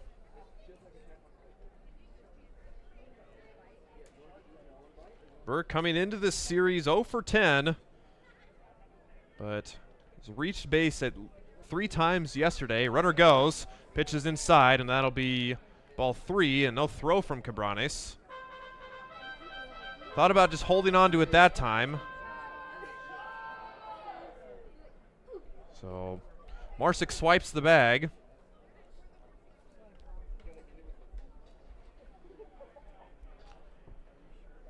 Full count from Cook to Burke, and swing and a miss, and tag applied by Cabranes on the ball in the dirt. So Burke not able to pull the trigger on any of the fastballs, and he probably reached for ball 4 in the dirt there. And Cook has his second strikeout, and there's the second out of the inning. Chance to put a 0 on the board, Matt, and that would look really nice after the first couple innings this one. Last obstacle for the moment is Chandler Stocking. Stocking has reached in both of his plate appearances, blocked by Cabranes. Speaking of the Puerto Rican catcher, he threw out the man at the plate trying to steal second base in the first inning. Part of a good inning for Braden Anderson, but wasn't able to escape the second inning on the mound. Long pause, here it is, swing and a miss. Stocking was swinging for broke right there, comes up empty. Stocking playing second base today, played shortstop yesterday. And if you've been with us the past couple days, you know all about Mr. Stocking and his glove and his athletic prowess on the infield. Very good. Making tough plays look rather easy and turning impossible plays seemingly possible. He's down in the count 1-2. Cook delivers. Fly ball to right center field. Short. Frank coming in and makes the grab in the right field, outfield area. That's a 0 for the Busters. After allowing 7 in the second, they hang a 0, and they'll come to bat, trailing by 6. We'll be right back. Hastings Sodbusters baseball's in full swing, bringing you another fun-filled summer of high-level collegiate woodbat baseball at historic Duncan Field. A great way to spend a summer evening with your families at a Sodbusters baseball game. Go online to HastingsSodbusters.com for their home game schedule or to purchase tickets. Hastings Sodbusters baseball. It's a hit. Got the spirit of the game. The Hastings Sodbusters. Let's face it, we move our bodies around a lot. And sometimes things happen. A tweak, twist, pull, strain, ache, or pain. At Fisk Chiropractic and Sports Care, their goal is to restore your mobility, keep you moving, and ensure your rehabilitation is effective, efficient, and stress-free. Do you suffer from headaches and neck pain, lower back, or sciatica? Call Fisk Chiropractic and Sports Care today. Start to discover wellness through chiropractic care. Fisk Chiropractic Sports Clinic.com. Start feeling better now.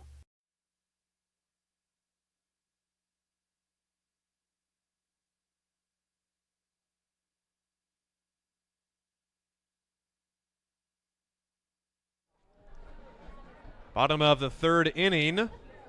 New pitcher for the Spuds. We believe Easton Smith. Easton Smith, a utility guy for the Spuds. He's a right-handed pitcher and infielder. So he gets some action here as we told you it'd be a bullpen game for the Spuds, and Smith comes on. He does not have a record this year, making his second appearance. No runs, no hits. He's struck out 1, so hasn't been used a whole lot. He's had a good time at the plate, 409 hitting, and now getting an opportunity to maybe get an inning or 2 or 3 if it goes well for him here for the Casper Spuds. Yeah, the Spuds batting average leader on the mound. We saw in the 6th inning yesterday, I believe, is when the Spuds went to position player pitching, but Smith can do it both, so this is more of a planned move as we learned from Spud head coach Mike Bowles yesterday that the decision to put Reeves in as a pitcher, the current Spud center fielder, is kind of just a spur of the moment thing. Road trip coming up for the Spuds. They want to save all their pitchers that they can, so they brought him on yesterday. Spuds will have the day off tomorrow, and then we'll be back home, rather, versus the Nebraska Prospects, as they will have 6 games in 7 days. And the ball hits Matson. Did he offer? No. Home plate umpire saying come back. And Matson's pointing onto his arm where it hit him, but I don't know if shot's going to give him there. It hit something. Matson was squaring to bunt, and Skipper is going to talk with the home plate umpire there. Perhaps he's saying that he offered at the pitch. Now he's going to get some help from a first base umpire. I don't know how he will be any help, but Matson trying to pull up his sleeve there, showing the home plate umpire where it hit him. Well, and I don't have a doubt that it hit him, but was it a strike? Did he ever really get out of the way? That was the unfortunate thing about him squaring to bunt. Did he offer at it? They are going to give him the base, and that's good umpiring in terms of the fact getting together. Did you see something I couldn't? Yes, he did. It's a hit batsman, a runner at first, and now Mike Bowles is going to come out and say, nope, I don't like that call. Yeah, that's, I mean, unless you say that the first base umpire overturned it, I mean, you're down 6 runs. If it's a tighter game, you probably have more of a heated argument there, but yeah, it doesn't appear that the home plate umpire called that a swing, or rather Matson offered at it, so that'll be a hit batter. As Matson takes first with nobody out, top of the lineup in Gage Frank, takes ball 1. I mentioned the struggles for Gage Frank. 6 games into the season at the end of May, he was hitting .360. Coming into this game now just at a $196. I've got to get him going. He's been good at the start of the season. In a little bit of a funk right now. He bats with nobody out. In the dirt, Matson goes on the pitch blocked, and the throw is wide, and that allows Matson to reach second base. Melinda blocked that behind the plate, and allows Matson to go to second. And apologies, that's Mac Wilkins behind the plate now as he pinch hit for Melinda and stayed in the game. But yeah, good block by Wilkins there. I think a good throw gets him, but that was on the shortstop side of second base. Little coaching for Mike Bowles as he goes out and visits with his right-hander. Son, we're up by 8. We're up 8-2. And so far he's hit a man and thrown 2 balls. And, of course, it's easy to say, yeah, throw strikes, but just kind of stressing the score here. Stressing, let's get control of this one because we're in a great situation. But if you can't throw strikes, Hastings can certainly get right back in it if you hand it to him. So Matson advances to second on the wild pitch, and after the mound visit, count is 2-0. Again, Mac Wilkins behind the plate, replacing Brock Melinda. The Spud defense otherwise remains the same. Fastball's inside, 3-0, so Frank has the count in his favor. Just want to get base runners on. Don't want to do too much right now. Smith ready with his 3-0. And it's in the dirt for ball 4. So Frank works a 4-pitch walk. And once again, 2 innings in a row, the Sodbusters 1 and 2 have reached base. And here's Josh Printer. And this via the free pass. I mentioned the fact that Casper, for the year, they've walked more than they've struck out in their pitching staff. So they've had the tendency to be wild, and the Sodbusters need to let them be wild if they're going to get back in this one, needing base runners. And so far, so good with Printer, one of the hotter hitters that Hastings has right now. Printer showing bunt, and right back to the pitcher. He goes to third, and just in time to get Matson, as he clips third baseman Barakani away by. Says, my bad, didn't mean to. So ball just bunted a little bit too hard, and Smith makes the gutsy play and gets the out at third base. If he doesn't make that play, the coach probably has more words for him up by 6 runs, but a really nice play. I thought there's no way he's going to even try to go to third, but Smith wheeled and threw a perfect throw. So first and second, 1 out now for the Sodbusters Cabranes. Cabranes batting with 2 on. Now 1 out. Pitch is too high for Cabranes. Ball 1. For the series, Cabranes 2 for 8 and has driven in a run.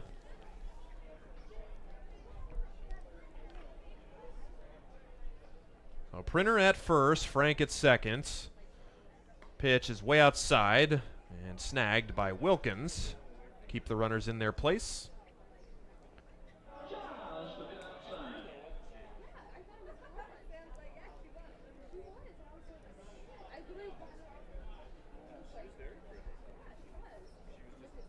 So 2-0 count, Cabranes. Check swing, doesn't matter, it's a strike anyway. Count goes to 2-1. Nick Jones on deck, Cannon Coakley in the hole for the Sodbusters. As Cabranes will try and drive home a run. All of Cabranes' hits coming in Monday's game, where he went 2 for 4, high strike called for strike 2.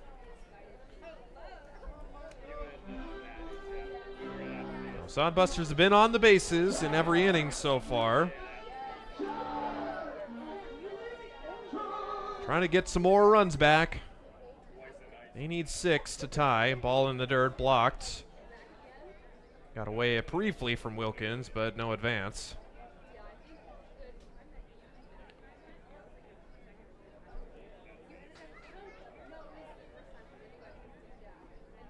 So Cabranes steps back in, now faces a full count pitch. See if the runners are on the move here. Not going. To the right side, down the line, and foul. About 7 or 8 feet too far to the right of the line, and Cabranes was that close to driving in 1, maybe 2. The wind doesn't seem to be blowing that hard, but it seems like anything hit to right is carrying pretty well. That was another one that didn't feel like it was going to go very far, but if it would have been fair, you mentioned, that's probably a triple and 2 runs home. So the count remains full. Cabranes again. Smith with a couple looks. The pitch. High and tight. Cabranes dodges that. Flips the bat for ball 4. And that loads the bases. So the only out coming courtesy of a fielder's choice sac bunt, as the Sodbusters have loaded them up in the 3rd inning, and one of the bigger opportunities they will probably have all game. Sodbusters gave Casper a huge chance in the 2nd. They took full advantage. Casper has handed Hastings the big chance. Can they do the same and claw right back in this game? On the other hand, Smith just one pitch away from ending the inning on a double play. Then again, Jones, pitch away from putting the Sodbusters right back in it. Seen Jones in this series use the left side of the field a lot. Kind of an opposite field approach. Speaking of Nick Jones, we learned brother Grant Jones yesterday will be out for some time with an ankle sprain. Scheduled to have an MRI today. The coaching staff said more serious than they initially thought. So we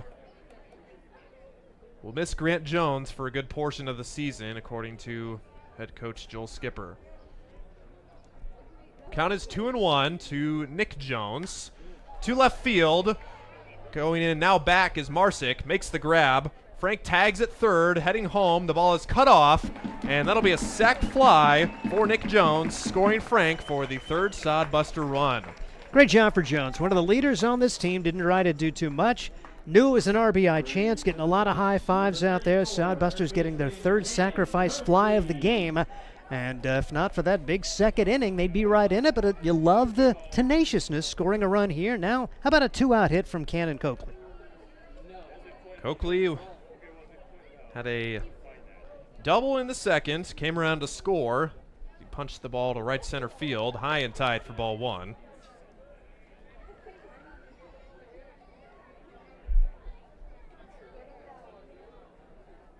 Coakley batting in a big spot so far. Sodbusters with 1 in the inning. Have 2 outs, but still looking for more. Smith delivers. Ground ball to the left side. And going the short way to second base for the out is Barakani, and the Sodbusters are retired in the third. As they score a run without the benefit of a hit, they now trail by 5, and top of the fourth coming up. Hastings College has reimagined everything. As a sophomore, you'll spend part of a semester studying abroad, and they'll cover the cost. Recognizing it's a digital world and how you learn, they'll give you an iPad Pro and Apple Pencil, tools that'll help you engage, whether you're on campus or in Paris, plus internship opportunities and professors who mentor you. Hastings even provides books. At Hastings College, you'll go somewhere. Go to hastings.edu/discover for more. Core CPAs is your locally owned, full-service accounting firm. Our team of professionals have years of accounting experience and focus on building in-depth relationships with our clients. Our comprehensive and customized solutions are tailored to your specific needs. We pride ourselves in our commitment to integrity, objectivity, and professionalism. At Core CPAs, we provide tax services, payroll, bookkeeping, assurance and financial reporting, and much more. Visit our website at corecpas.us.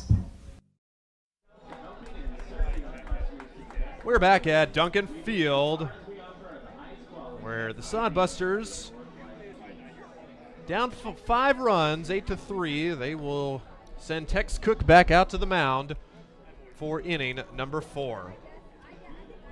Thanks for spending your Wednesday night with us here in Hastings, as the Sodbusters will try and rally for their first home win at Duncan Field this season. Cook so far provided perfect relief so far. No hits, couple of walks, and 2 strikeouts in an inning and a third. Came on in the second inning to relieve Braden Anderson, which we spoke so highly of. Not that we're not now, but Anderson with his first hiccup performance of the year so far. We had been very good in his past 4 appearances on the season, but not able to make it out of the second inning. As once again, final line on Anderson, 7 hits, 8 runs, only 5 earned, a walk and 2 strikeouts. Those 3 unearned runs thanks to 3 Sodbuster errors. That foul ball is headed towards the parking lot as Mac Wilkins will get his second at-bat. Came on to pinch hit for Brock Melenda in the second and was hit by a pitch. To shortstop, right to Printer. Easy going for the first outs. And Tex Cook just needs 2 pitches to retire the leadoff man. Been really tough to get that leadoff man here, so nice to see. You'd love to see a few 1-2-3 innings. It seems like most of the Sodbuster defensive innings at home this year, they've had to make a lot of pressure pitches. First time in the game, Sodbuster is able to retire the leadoff batter. And here's Nathan Martinez. Cook's first pitch to him is a beauty curveball. Came in at the eyes and found the upper half of the strike zone for strike 1. Next pitch to him is waved at a miss. That curveball a little lower. Martinez struck out 3 times yesterday before he was lifted for a pinch hitter later in the game. And he strikes out on 3 pitches, so good morning, good afternoon, good night. Martinez down, and there are 2 outs in the inning. I hate to even mention it, but 3 up and 3 down would be cool. Dawson Barakani, the last obstacle in the way for a perfect inning for Tex Cook. Right-hander Stoic on the mound, delivers a beauty. And that curveball is really looking sharp so far. Hitter's almost giving up on it right away. Fly ball to the right side, very shallow. Frank coming in, calls off Vital at second base and makes the grab for out number 3. Expedited quick inning for Tex Cook. Just what the doctor ordered, another 0 on the board for Casper. Sodbusters coming to bat. Blue Fork Kitchen features elevated comfort food in a family-friendly, fast casual environment. With a full menu, you can sit down for a nice meal or order online for pickup. From salads and wraps to burgers and steaks, Blue Fork Kitchen has your kind of food. Open Tuesday through Thursday, 11 to 9 p.m., and Friday and Saturday, 11 to 10 p.m., with a special brunch buffet Sunday from 9 to 2 p.m. Blue Fork Kitchen is located in the Cimarron Plaza, 38th and Osborne Drive in Hastings. Like them on Facebook. Sodbuster Baseball is sponsored by Jerry Spady Chevrolet GMC. It's one of the many ways Jerry and Greg Spady, along with their families and employees, have proudly embraced a passion for giving back to the community. The folks at Jerry Spady Chevrolet GMC realize the importance of enriching and improving the lives of their neighbors. They've accomplished this through philanthropy and active personal involvement. Featuring the top new and used inventory in the region and a certified service department, Jerry Spady Chevrolet GMC, 2750 Osborne Drive East in Hastings, or at spady.com.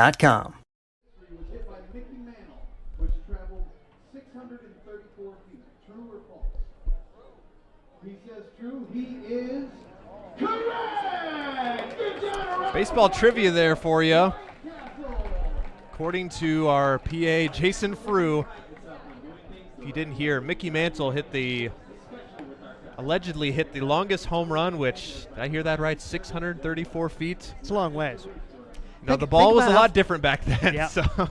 But Duncan Field, think about 600 and some feet at Duncan Field. That break the windows across the way of some of the houses. Watch out Auto Shop in left field. Watch out Sandwich Shop in right field. Yeah, that'd be crazy. So here's Zach Vitale leading off against Easton Smith, who is back out for his second inning relief. Big swing and a miss for Vitale. Vitale got the day off yesterday. In his game Monday, Vitale 0 for 3.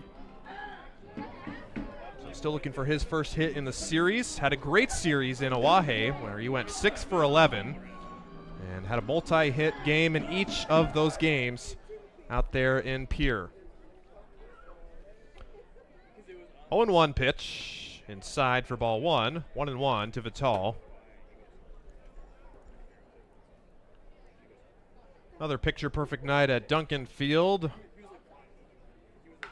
To left side and snagged on no hops that's Barakani. 4 out number 1. Hit that ball hard, but Barakani perfectly placed as he snags out number 1. Vitale's retired. Yeah, we're early, but feels like it's a big inning. You feel like that Smith may be ripe for the picking, and you had a hard hit ball, but that's an out. Man, if you could find a way to get a couple here, you really feel like you're back in the game. Here's Corbin Rich.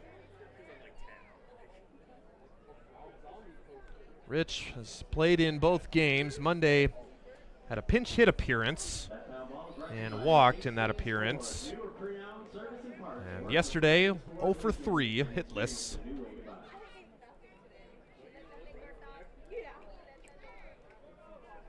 Well, Rich playing in his 11th game. Takes high and tight for ball 2. 2-1 to Corbin Rich. See the score on your screen, 8-3. Casper scoring those 8 runs on the benefit of 7 hits and 4 Sodbuster errors. Hastings with 3 runs just on 2 hits, all 3 runs coming via the sac fly. Sodbuster's been playing fundamental baseball, keep themselves in the game. Rich works the walk as Smith's missing consistently high and tight the whole at bat. Smith just in his second inning has already walked 3 and hit 1. You feel like you have a chance here to put another crooked number on the board, and can they get it done with 1 on and 1 out? And here's a guy who loves fastballs, Cale Jensen. He's shown us that he can square up a fastball. That breaking ball is upstairs for ball 1. If you're just joining us for the first time this series, this guy can hit. Breaking ball gets the outside part of the plate for a called strike. 2-1 to Jensen. Jensen with a wall scraper home run. You know, wall scraper isn't the best way to describe it, but there are no cheapies here at Duncan Field. As it's at least 367 to both sides. Jensen hit one right to the right of the scoreboard. At least 390. Got it just out of the park. And there's a pitch up high, so count goes to 3-1. Jensen on Monday, his home run bounced off the top of the wall and out. Fouled back behind us out of the park, so the count goes full. Jensen from Central City, Fullerton Centura High School. As we've mentioned this series already, he's only had the opportunity to wear gold and green. Pop up on the infield, and Barakani cements himself right by the third base bag and catches that for out number 2. Frustrated Jensen there. He really believed he missed that 3-1 pitch and then just had to fight that one off and didn't get much on it, so it'll be up to Ty Madsen if the Sodbusters are going to continue this fourth. So Madsen batting. Corbin Rich remains at first. Swing and a miss for strike 1. Ty Madsen and Caden Cusella, a couple of high school, just graduated high school seniors, getting their first opportunity at swinging a wood bat here in the summer, even before they get to college. Madsen quickly behind, 0-2.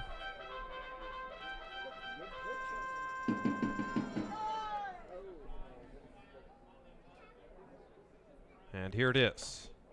High and tight for ball 1. Close but not quite, as Smith looking for a shutdown inning here. Trying to work around a 1-out walk. 1-2. Breaking ball misses in the dirt for ball 2. Madsen getting the start in center field today. Madsen 0 for 4, 2 strikeouts in the series, as that pitch misses for ball 3. From 0-2 to 3-2. Madsen back in the count. The Rich will be off. Pitches popped up again on the infield. Stocking makes the grab with no problem at all. The 1-out walk is stranded at first, and the Sodbusters go quietly in the fourth. It's 8-3. We've played 4. Casper coming up. Make your next pit stop at the Coach's Corner. A friendly staff and a deep lineup of snacks. You can find Coach's Corner in North Hastings on Osborne Drive East. More than just a gas station, Coach's Corner is the place to get delicious pizza made fresh for you and your family. Don't take our word for it. It's so good it'll be featured at selected Sodbuster home games this season. For a convenient and clean experience, be sure to check out the new convenience store in North Hastings, Coach's Corner. Are you tired of lousy internet and faceless customer service? It's time to experience local, honest, hassle-free, and exceptional. That's the Allo promise. We not only provide crazy fast fiber internet, crystal clear TV, and dependable phone service, but we choose to become a part of the communities we serve and love when everyone calls or stops by our store to say Allo. So don't settle for mediocre, settle for exceptional with Allo. Visit us at allofiber.com/local. Top of the 5th inning, Tex Cook back on for the Sodbusters. And Sodbusters need to put another 0 on the board here. Hopefully they can find a way as Tex Cook out there as this 5th inning gets rolling. The Hastings Sodbusters trail it by a score of 8-3. And Cook is going to be facing the 8, 9, and 1 hitters for Casper in inning number 5. The story of this game, the second inning, 7 runs for the Spuds in the second to take an 8-0 lead. Sodbusters have since come back and scored 3. Now Cook trying to keep it at 5 as Lucas Danuitz, first baseman, batting here in the 5th. And the first pitch is a little bit high, 1 ball and no strikes. Danuitz tripled as part of that 7-run second. He came around to score a run and then later walked in that same inning. 1-0 pitch is on the way, and that is taken for ball 2, 2 balls and no strikes. Tex Cook is not allowed a hit. He has struck out 3 and walked 2 and set him down 1-2-3 in the 4th. Really encouraging inning. There haven't been many 1-2-3 innings against Casper this year as this pitch is taken high for ball 3. 3-0 the count on Danuitz as Casper had the leadoff man aboard each of the first 3 innings, scoring 1 in the first, 7 in the second, and then shut out each of the last 2 frames as the pitch across for strike 3 and 1 on Danuitz.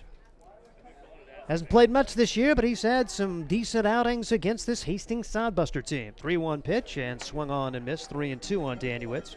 8-9-1 up for Casper. They're 8-5 on the year. Hastings coming in at 2-13. Sodbusters going to be hitting the road for a Thursday, Friday, Saturday series up in South Dakota. Swing and a miss. Nice bounce back for Tex Cook. Fell behind 3-0 and comes all the way back to get Daniewicz his 4th strikeout of the game. And that'll bring up the number 9 hitter, Reed Beatty. Beatty's the beer batter. Reached on an air and scored his first time up. He also struck out, so reduced beer prices for the Sodbuster fans in attendance after that tough second inning. And Sodbusters hoping for another performance like that. Strike 1. No balls, 1 strike on Reed Beatty.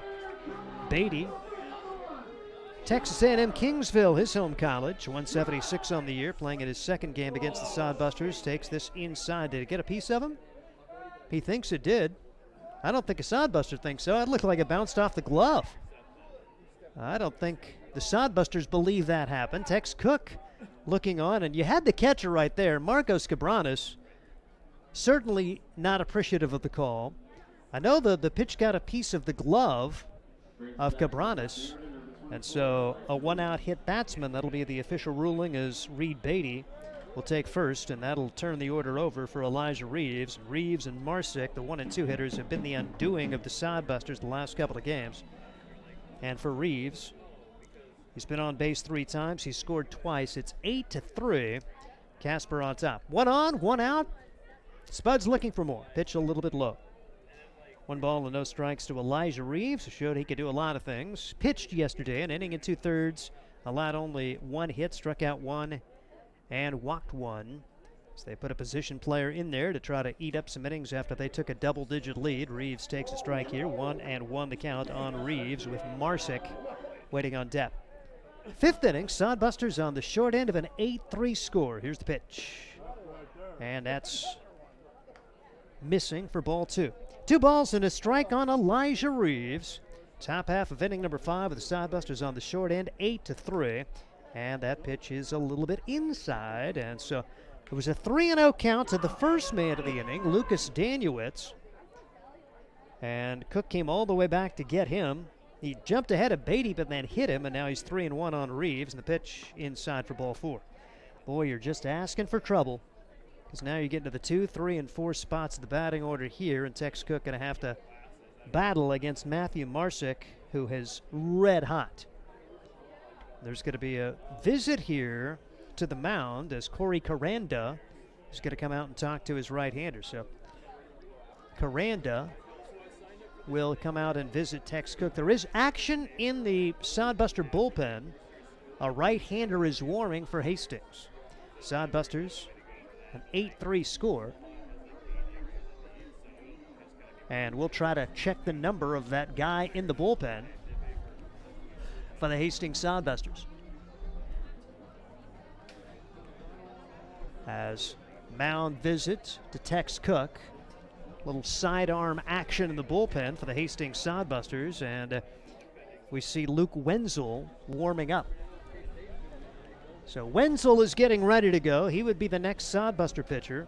Really hoping he could get by with maybe 2 or 3 guys today, with Braden Anderson getting a start. He did not survive the second. Really surprising start to this game. You really felt like this one was going to be one that was going to go all the way to the late innings, with the opportunity for the Sodbusters to come out on top. But Casper eliminating some drama early as they scored a run in the first, 7 in the second, and they now lead at 8-3. Now, give Hastings some credit. The ball got away on a pitch that was in the turf. 1 ball and no strikes, but no chance for advancement there as Matthew Marsick stands there.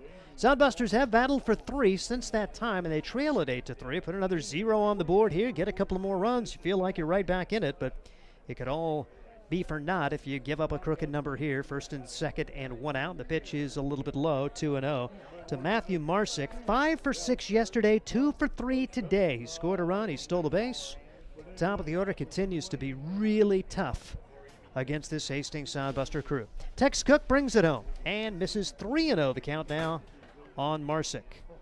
So a hit batsman, a walk, and now Marsick has the count his way, and don't want to work behind Marsick the way he's swinging the bat right now. He'll probably have a take sign regardless here at 3-0, and that's right down the middle for strike one. I'd have given him the green light on 3-0 for as hot as he's been. 5 for 6 yesterday. Scott Galusha has joined us, owner, general manager of the Hastings Sodbusters. And how you doing? We saw it. You Good. Okay? I mean, I say this all the time, and for the people that know me out here, you don't get to be 51 with size 12 feet and not fall every once in a while. And, you get 15,000 steps a night. You're going all over the place. And I say it all the time if my wife's listening. My biggest strength is I don't think I'm handicapped, and my biggest weakness is I don't think I'm handicapped.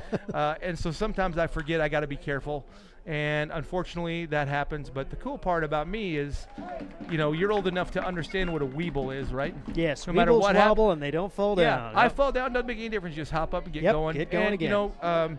Unfortunately, that's part of being me, and I don't love it by any means. But the fact of the matter is it's going to happen, and it does happen, and so life will go on.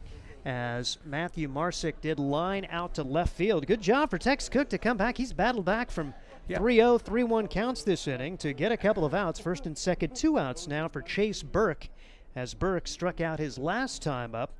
Does have an infield single and a walk to his credit. Now, as mentioned earlier, Scott, Chase Burke was 0 for 10 against the Sodbusters the first 4 games this series, and he feels like he has been on base all the time and stealing bases because he's been able to walk and really be a pest, and today he's got on a couple of more times. I've had some nice conversations with him. He reminds me of a right-handed Casey Burnham. Oh, yeah. Don't you think? Yeah. I mean, kind of built that way. Matter of fact, I asked him if he was a track guy, and he said no, and I was a little disappointed. Yeah. But I said, look at the size of that kid's legs. And I told him I'm not sure I like his pants, but we had some nice conversations. And a good kid. And I told him that I just like how he plays. Yep. Because he plays hard and does it the right way. And so that's cool to see, and that's what we're about here. But yeah, he's that's how baseball goes. You get a little streaky, and right now we're finding a lot of barrels. But I'm really, to be honest with you, as we sit here in the 5th, I'm about as happy as you can be to see us put up a little fight. Yeah. Because we just, again, little things are just so hard for us right now. I mean, let's not put a 3-wheeled trike out in front of us because we're going to wreck. Yes. It's just that second inning was as bad as it gets. Man. Yeah, and I was shaking my head, and I just kept saying to myself, thank goodness that I don't drink. Well, you may now. No. As the throw over to first is wild, and everybody's going to be safe. A run will score. As the high hopper, I don't know if they had a chance to get Burke anyway. Tex Cook was able to field it and then threw wildly. And when all was said and done, runner at second and third and a run home. Yeah, I tell you what, I think he was going to get him. And that was a really good play. Athletically, to come off the mound, back up off the mound, and make that play was really good. And you'd think that was the hard part, but then he was off balance, and that's what happens. And that's sort of I guess I would say a microcosm of what we've seen for the first few weeks. Oh, man. Just hit him in the head, and thankfully it was on the helmet, and Chandler's stocking's okay, and man had broken his helmet, as a matter of fact. Yeah. By the way he's responding, it looks like it was broken. He seems like he's fine, which is great. Hallelujah for that. Yes. Yeah. I didn't see it. I had my head down trying to catch up Ryan's book because I was telling him I try to do it, but he's okay. It looks like he that's looks good. like he's fine, and we're happy to see that. Again, he's. He's just played wonderful against us.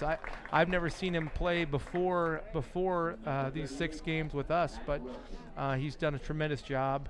I know he's in the transfer portal. I saw that the other day, and I think he'd look good in yellow, don't you think? Yeah. Yeah. No. But so unfortunately, we just continue to self-destruct. It's not a good combination when not only is the team playing against us playing really, really, really well, we're helping them, and it's disheartening. And I know our kids are trying, and we had what I thought was a pretty nice, I say, come to Jesus effort. And I was guessing, and so I'm so. Dang it! Another hit batsman that will bring a run home as the hit batsman will score the run. The inning began with a strikeout for Danielewicz, the number 8 hitter, And so he struck out. Then Reed Beatty was hit by a pitch, and he ended up coming around to score. Got it. Elijah Reeves walked. There's going to be a visit to the mound. We're going to have a pitching change. But we'll catch Ryan's book up as we go. I got it now. Matthew Marciuk got the line out. To seven, hit error, batsman, hit batsman. And we got the bases loaded and 2 in, correct? Yep. Okay. Yep. I got it. So I got it back. Test up. Boy, oh boy. And you look at this inning. I mean, not a hit. Not a hit in the inning. Yeah. As 3 hit batsmen and a walk, and you mentioned a microcosm. That's kind of the and boy, that second inning. I mean, you're expecting so much, and we may have painted too bright a picture in the pregame because Braden Anderson, we're so excited about seeing him pitch, and I'm sure he's pumped to pitch at Duncan Field for the first time. And it's just one of those nights where he didn't have much help, and they barreled a few, and then they got some things to drop, and well, they started off rolled. with two. I mean, they had 3 of their first 4 hits were infield singles. Which again, it doesn't mean they're not worth it, but it means they're not. They're just hitting the right spot. And unfortunately, that was the way it went. And he surely didn't have his best stuff. But that's going to happen sometimes. He's probably a little amped up to pitch here because we've been talking about him all the time. But he's a fantastic prospect, and he's definitely definitely our most talented pitcher as of right now. And although I will say, Braden Mackey threw today for the first time. Oh, good, yeah. And so he's not too far away from getting back. And so, it's well, you're going to get me no matter what you get, Steve. So I'm going to tell you the way I see it. Okay. I really still think that this is a pretty good group. And I'm confident in the guys we have coming in this weekend. That they'll continue to bolster not only the pitching lineup but the batting lineup as well. And I guess I would just be surprised if we weren't right in the middle of things in the second half. Now we obviously, we're just making mistake after mistake, and it's kids that are, summer baseball is about learning and it's about experience, and I think we can do both of those and still win baseball games. Right now we haven't been able to do that, but they're getting better. I mean, Tex Cook has been better except for the last 3 batters. Yep. And what we've seen a lot is Tex makes that throwing error, right? Yep. Good play, can't batsman, finish it. Hit batsman. And then we hit 2 guys and lost focus. Yep. And that's a growth thing. And he's a phenomenal young man. I love talking to him. He's got incredible hands, by the way. You should see the guy field ground balls at in BP.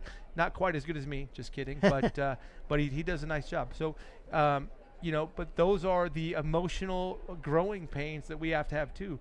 Extremely talented, made good strides, but surely let a mistake cause 2 more, and that's why you put crooked numbers on the board. Nathan Martinez up there now. He takes strike 1. Bases are loaded. 2 have scored. It's 10-3 as Sodbusters get 3 back to make it 8-3. But this is a large inning. Anytime you can get some add-on runs, it makes it a little tougher to make the comeback as the 1-0 pitch is popped up. It's on the first base side. Rich is not going to be able to get there as that is in the seats. Count is a couple of strikes on Nathan Martinez, who singled as part of that 7-run second. That's the difference in the game now as they scored 1 in the first, 7 in the second, 2 runs in the 5th inning. And really, I felt like when Anderson got out of that first inning with 1 run allowed that it was like new life. You're in great shape. And then the second inning, wow. Yeah, and it was a comedy of errors, and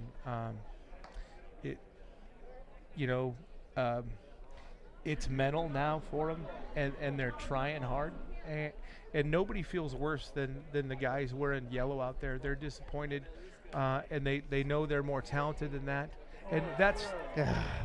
Here's one that lands on the line. Yeah.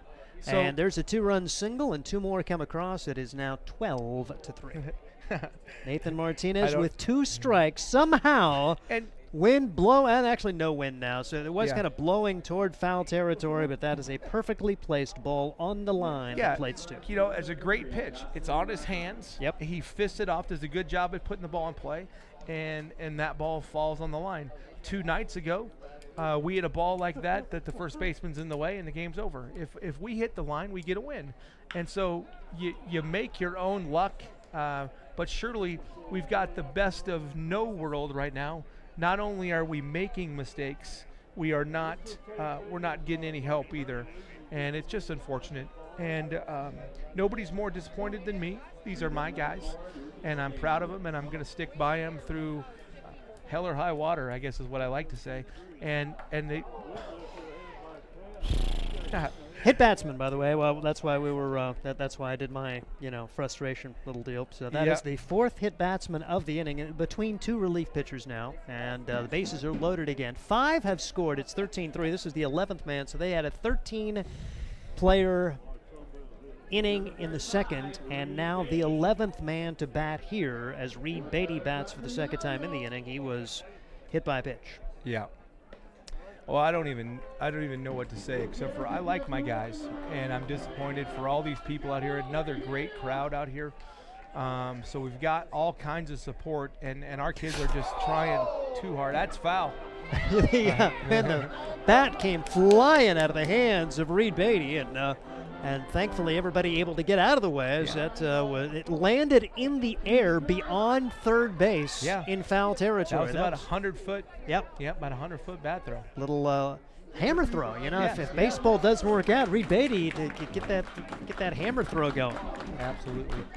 So there's 2 strikes on Reed Beatty. They try to strike out the beer batter for the second day, and again, you hate it when that's the highlight of the night, but they did have 1 strike out of the beer batter. So yeah, I was over there being a beer guy that day, and it was good.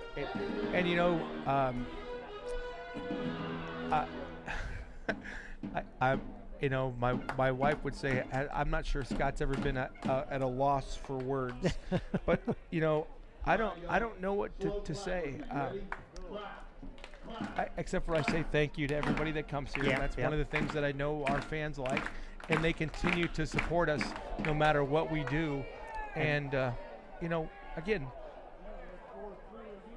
wow. And there's a long shot over the head of Cale Jensen to the left field. That, my friends, is a 3-run double, as it just keeps on going for this squad from Casper. As they empty the bases, Martinez scores, Barakani scores, Danuitz, who was hit by a pitch, scores, and Reed Beatty, the number 9 hitter, has been on base 3 times and now has 3 runs batted in. In the inning, by the way, he's been hit by a pitch and has a 3-run double, and it's back at the top of the order. It is 16-3, and batting now will be Elijah Reeves. So Luke Wenzel has come out of the pen, and since he allowed inherited runners to score, and he has allowed 3 runs of his own accord since coming in, has given up a single, a hit batsman, and now a 3-run double. So 30 minutes ago, when we made a great play off the mound and threw a ball away. Since then, 1, 2, 3, 4, 5 guys have reached in a row, and they've put across 1, 2, 3, 4, 5 runs. Yep. And so again, when we talk about learning and growth, we've got to be able to handle our emotions better. And again, Luke is 18, 19 years old. Braylon Anderson, 18, 19 years old, and these are all guys that are yearning for good job, some experience and some innings, okay, but yet when it doesn't go their way, they get mad, and when they get mad, it just gets worse. Yep. And they're not the only 2. We can go through about 4 or 5 of those guys pitching wise that I talked to a couple of them today, and I said, when I look out there, I don't want to know what the score is by the look on your facial expression. It's emotionless, and so we've got to do better at that, and they will. Vinny Cerrone got here today, which happy to see Vinny here. Vinny's our pitching coach. He's a very accomplished, very young high school coach. Matter of fact, he's supposed to be here about a week ago, but his team kept winning, which is great. That's a good thing. Yeah, it is. And so Vinny's here is going to help us out with the pitching, which, none of our problems are coaching in my mind. There probably has to do with the GM and the guy that you're talking to. but I thought we were going to be really good, and we just haven't done anything right to show that, and they're going to keep working to get better. But so that's going to be a nice piece that we have coming back is Vinny, and we've got Braden. We've got some guys that are going to come back and go, but. We thought, would you have thought when Braden Anderson was going to throw that we'd give up 15, 16 runs in 5 innings? No. He's been so good, and he just really never had it. Even the pitches that he got across, they were middle. They weren't those quality pitches that we've seen from Braden on the road. So we just got to have something go right for us. And so I think the best thing that we could do is go back on the road tomorrow morning. Have a long bus ride and go out there and try to win a series again in Pierre. And I would expect us to do that. We just we are waiting for bad things to happen. And when you do that, bad things happen. It is going to be a new right-handed pitchers. We knew going into this game. That's another reason you had a lot of optimism. Casper basically said it was going to be a bullpen game, so they were going to try to come out, throw 6, 7, 8 guys. And so you felt like, okay, well, there's a chance they're probably not going to be throwing their dudes, but when they take an 8-run lead, it makes it really tough. And then when they add 8 runs in the 5th, 16-3 now, as I believe this is 30. Well, I'm not sure. We'll try to catch that number. They're really tough numbers to read. They are. And try to get the number of the pitcher for this Casper Spuds squad. I'm 30-something. 30-something, sure. I'm thinking 33 is at third base. I think 32 is good, but yeah. Let me see if I can go with Carson Blakely. As long as he's a righty in the book, we got a shot. Here we go. 32 it is. All right. 32 Carson Blakely, so we'll get him down. Carson Blakely, 190-pounder out of Hallsville, Texas, plays at Paris Junior College, 0-0, 7.2 ERA, making his second appearance of the year for the Casper Spuds. And Blakely making he's pitched in 5 innings, allowed 4 runs, 5 hits, struck out 6, and walked 3. And the Sodbusters are going to be batting at top of the order with Frank, Printer, and Cabranes. They got it back to an 8-3 game to the Hastings Sodbusters, but then gave up 8 runs. And a weird line, as I said, you just shake your head.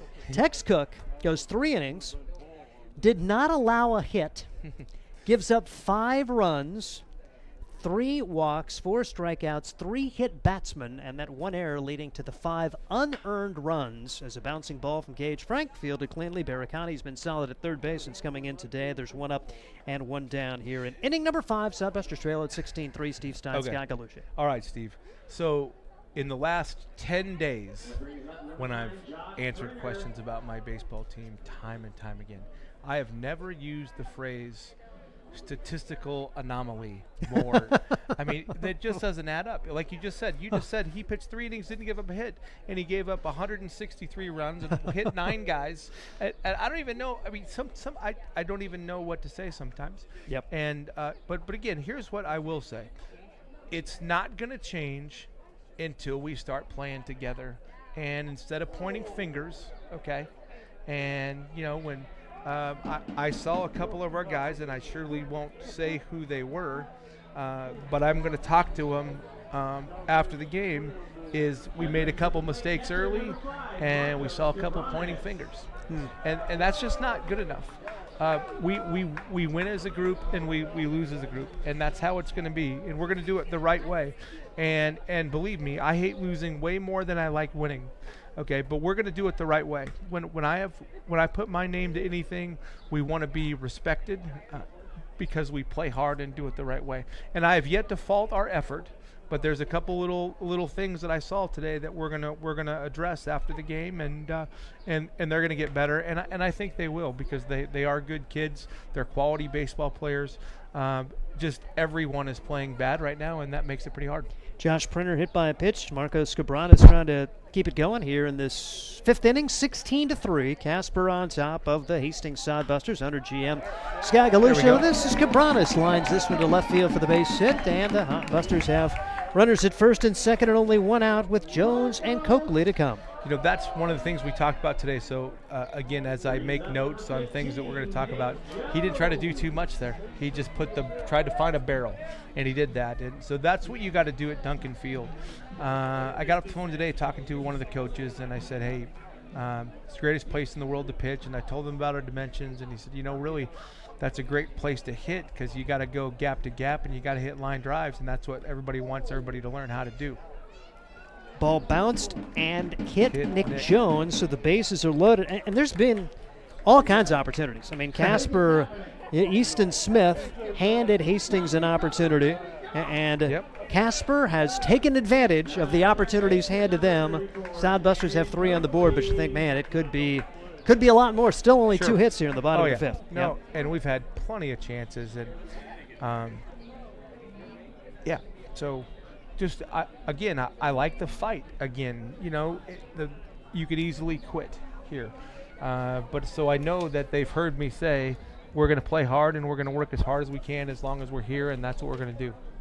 Beer sales will continue up until the end of the 8th inning. Make sure you make your way to Nebraska Land where you can find Coors Light. It is 16-3 after a visit to the mound. The Hastings Sodbusters trail it by a count of 16-3, but they have a bases loaded. Cannon Coakley and Zach Vital. This is last game for Cannon. He's going to go home. He wants to come back, and we'll see what happens, but he wants to take some time off, and so this is his last game for us for at least a while.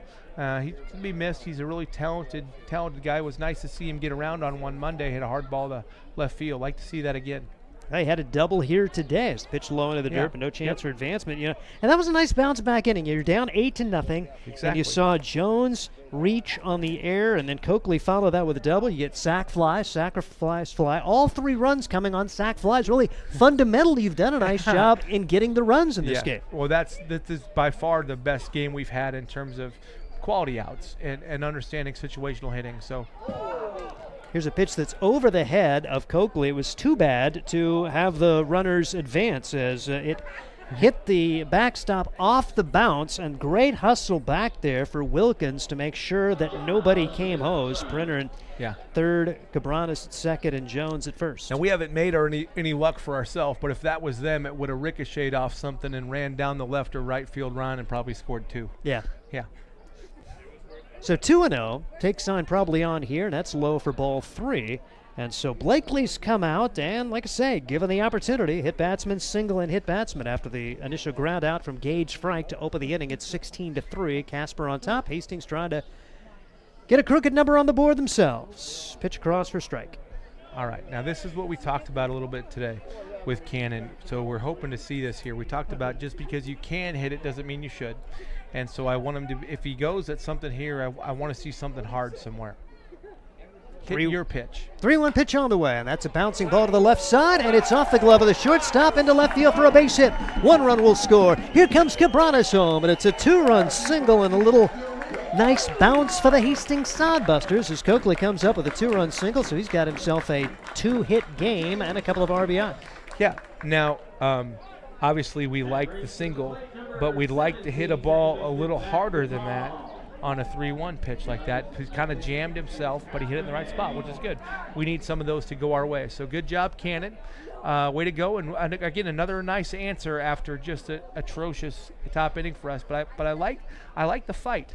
And again, you know, these are young kids learning, and so I appreciate everybody's support, and we've got to try to stay as patient as we can, and that's the hardest for the guy that's talking, because it's my guys, and so it's difficult to have to answer some of those questions, but unfortunately that's part of the game, and we'll continue to do the right things and say the right things, and our guys, again, I'm proud of this bounce back again for us. We're taking advantage of some things and having some better at-bats. Zach Vital up there. Good to see him back in the lineup today. Had a sacrifice fly to bring home a run back in the second. He's 0 for 1 and lined out his last time up in the 4th. We're now in the 5th inning as the Sodbusters trail it 16-5. They do have 2 across, and Vital pops this one up behind home plate and playable. Wilkins has it measured and has it bounce out of his glove. The Sodbusters going to get another chance here with Zach Vital. Good break. Again, you know, Zach has probably been our, you know, I don't look at the stats, but I feel like he's been our most consistent hitter. Maybe not the best numbers, but for the most part, he's had good at-bats for us. And he's just did a good job, and we've been able to play him just about several places. He's played short, he's played second, he's caught, he's DH'd. So he's a very versatile young man. And Vital given new life here as the pitch comes in. Swing and a miss. So a large second out in the inning. Sodbusters still have runners at first and second. Went up out of the zone to chase that one, and Corbin Rich will try to keep the game going, or keep the inning going, I should say. Too big there. 2 strikes. Yep. 2 strikes. Got to move the baseball there.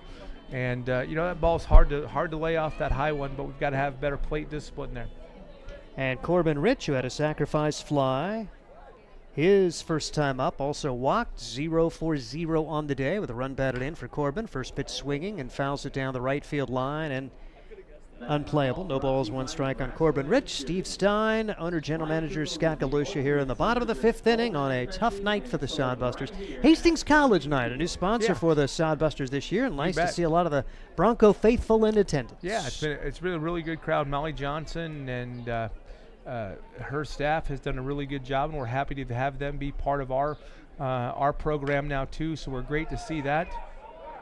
A high hopper, stocking, high throw, but still in time to get Corbin Rich, and that will do it for Hastings here in the 5th inning as we'll head to the 6th. Pretty tough play, but he made it look good. Yep. You want to stick around? You need to go. Yeah, I'm going to stick around a little bit, at least for a half inning, if that's okay. All right, Corbin Rich with the ground out there. We're going to keep it right here as the Sodbusters do trail by a score of 16-5. But Hastings does plate 2 runs on 2 hits, and they leave a couple. And so the Sodbusters able to scratch out runs, and on a normal night, 5 runs through 5 innings, you feel like you're in the game. Yeah, it should be. I would have told you if we scored with Braylon Anderson on the mound, if you would have told me at 5:45 that we were going to score 5, I'd like my chances. But that's why they play the game. It's not done on paper, and unfortunately it hasn't gone our way. And so the Sodbusters will have a right-hander out there once again, and this will still be Wenzel. Wenzel came in and scuffled as he replaced Tex Cook in that nightmarish 5th inning as Hastings gave up 8. So, Steve, I have a question for you. Sure. Has there ever been a situation where 3 Steins have been employed at the same night? Not for pay. I think Okay. the daughter and I were in a play together. And I'm thinking Bryden and Mom actually maybe took tickets. So we may have had all 4 one night. All 4 so yes, so we it's were on not stage. It's not even a record. That's not even a record for my having gosh. most people. And well, we did some volunteer work. I need to call your wife. We need to figure out how to get her down match. here? Yeah, we got to figure it out. We had a dog too. Well, again, I appreciate it. It was one of those situations where Molly Johnson, we had it all set up, ready to go, and Molly Johnson, bless her heart, she's a wonderful, wonderful lady and a great ambassador for Hastings College. She called us this morning and she says, "Oh my goodness, I keep getting calls. Can we bring more?" And which is a great problem, right? Yep. But we got to make sure too. It makes it difficult for us, and some people don't realize that we don't get to just show up here at 4:30 and roll out of baseball. Yep. Trevor and I, and we were here. I'll get to you. Just relax over there. But Trevor and I were working really before 7 o'clock. We were working today, a.m. And then Mason, my tech guy, who is wise beyond his years, he's kind of a pain in the you-know-what, if you know what I mean. Yeah, I know. But he was here early, and he works hard, and we got a great broadcast, and it's because I'm smart enough to have good people around me, and that makes my job easier. But so it was difficult to try to find some extra people, and thankfully I could call yourself and got a replacement coming in, got my 3rd Stein of the night in there, and we needed it because we were just a little short of people for having as many meals as we've had. So Ava and Bryden are both working the concessions. We appreciate them. And by the way, a belated, you always talk about your family. Bryden celebrated his birthday on Monday. So, all right. Yep, he celebrated his birthday in Iowa with a friend and did a lot more fun stuff than he would have if we'd been with his family, because I was here watching baseball. Yeah, there you go. And what did he do? Do you know? Did he go to Adventureland? He actually, that day, I think, where did that? They went go-kart racing. Go-kart racing. They went to a Cubs game last night, the Iowa Cubs in Des Moines. Sweet. So, yep. Been to one of those before? Yep. By the way, it's 16-5, back to the game. Casper's on top of the Hastings Sodbusters. And Wenzel comes up with a strikeout of Matthew Marsick, who has been one of the toughest outs to get here against the Hastings Sodbusters this year. Good job, Luke Wenzel. Good way to start the inning. Threw some strikes, and when you get ahead, good things happen. So 1 up, 1 down. Wenzel came in relief and allowed 3 runs of his own accord on 3 hits. He struck out 1 through 15 pitches. Wenzel back in there to try to put a 0 on the board. It's 16-5. Casper on top of Hastings as they're in their 3 and 4 spots. The batting order with Burke and Stocking batting, and pitch just misses. 2 balls and no strikes on Chase Burke. So how old? You didn't tell me it was 15. birthday. He's 15. Okay, Yep. 15. So we got a 15 and a 17-year-old down there working the right. concessions here for the Sodbusters. I remember those days. Yep. It's a chat. Well, yes, you know all about it. The highs and lows, the drama, and the joy of having 2 teenagers. That's right. And now he can drive. Or we're going to teach. We're going to teach him to drive. He's got his permit. So Yep. Going to have to go through the next year of that. So that's always fun. So Chase Burke draws a 4-pitch walk. As again, if it were a 5-4 game, we'd be a little more focused on the baseball game. But we do appreciate Scott Galusha joining us. And now there's going to be a pinch hitter. Stocking is going to get the rest of this day off, as we will see number 25, Danner Hamburg, bat. I tell you what, I think he's fine, but he was hit in the head last inning. Oh, yeah. When I leave you, I'm gonna just go make sure he's all right. He came out and played defensively. Yeah, I so, thought so, yeah. but I'll give you the signal from down there. Make sure he's okay. He looks like he's all right. I can see him in the dugout. Yep. And I had a nice conversation with him. Too often on the wrong side of the scoreboard the last few nights against these guys, but he's again they're good kids and enjoy talking to them. And win or lose, it's a learning opportunity. And as much as we want to compete and beat them, what I think is so important is that as soon as that game's over, we're all on the same team. Yeah, that's what we try to do here, and. We've been able to do that pretty consistently over my 5 years here with Brian and his wife, and we just think that's important. I guess it's a little easier for them to be nice and cordial when they're beating us around like a rented mule. But they've been gracious and they nice conversations with them one way or the other. Little bloop single. Runners go first to third. Good fundamental ball there for Hamburg as he was able to just get wood on it. Yeah. And Burke off with the pitch. He's at third base. Runners at the corners with only 1 man out. 16-5. Casper looking for more here in the 6th inning. Yep. And what a really good read of the ball there. You knew that wasn't going to get caught, but in the same sense, he didn't hesitate at all and went first to third really easy. Yeah, you mentioned Burke.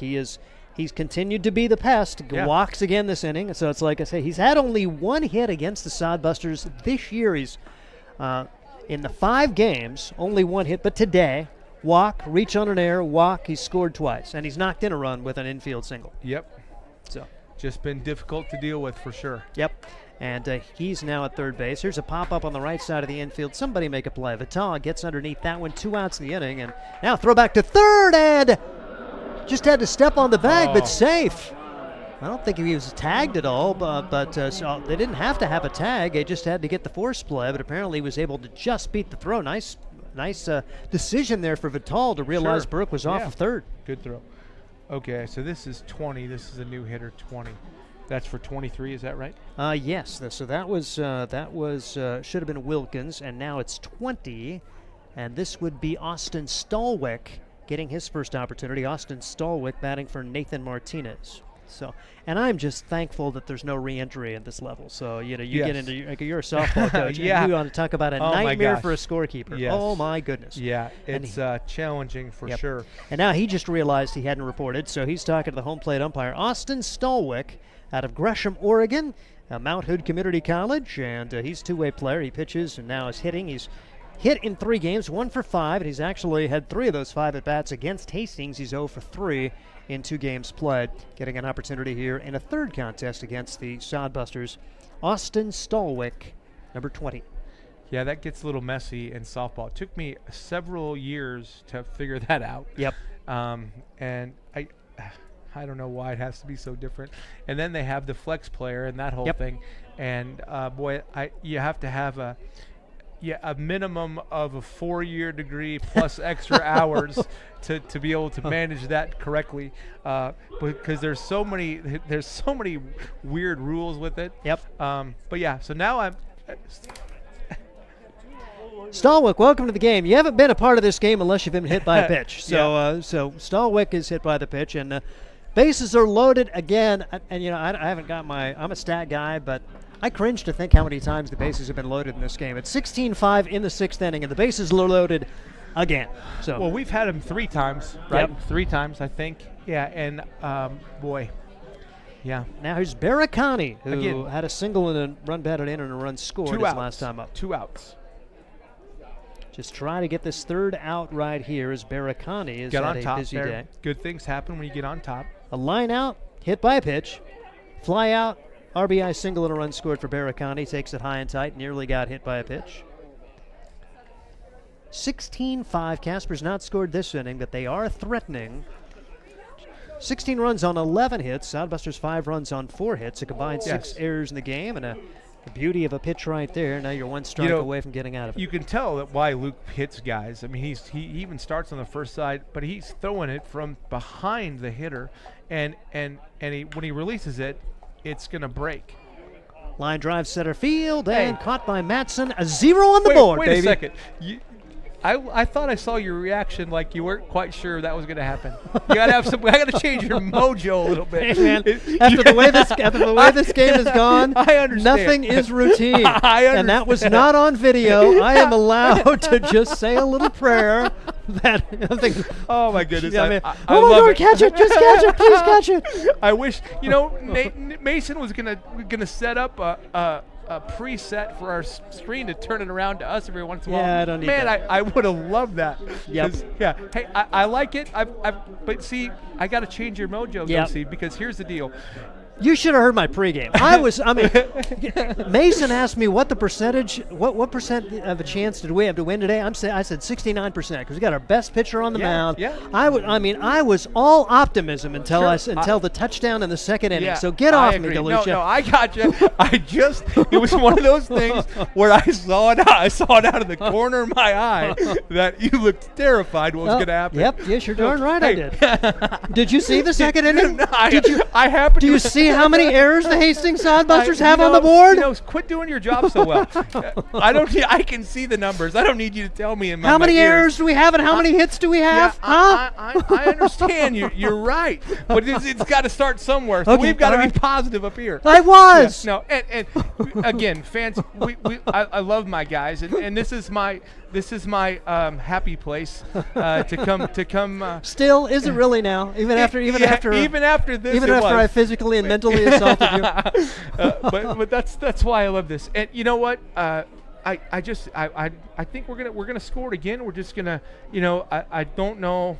I would never say you could come back from a double-digit thing, but I would expect us to keep having good at bats. We've 3 innings in a row, or 3 out of 4. We've had good at bats, and we just need to keep that doing. Keep some pressure on them, and trying to keep giving some confidence and building one good at bat at a time. And I think it's a new pitcher again. I think so 13, 15. Again, these numbers. I love their uniforms, except when you have to read them. 13. 13. I All think right, 13. 13. So 13 is the new pitcher, and this would be Matt Slowick. They are sharp. Matt Yep, Slowick. they are sharp. But that two-tone thing, it kind of fades in with these old eyes trying to look at him. He's out Yeah. of Lubbock, Texas, Mount Mercy College.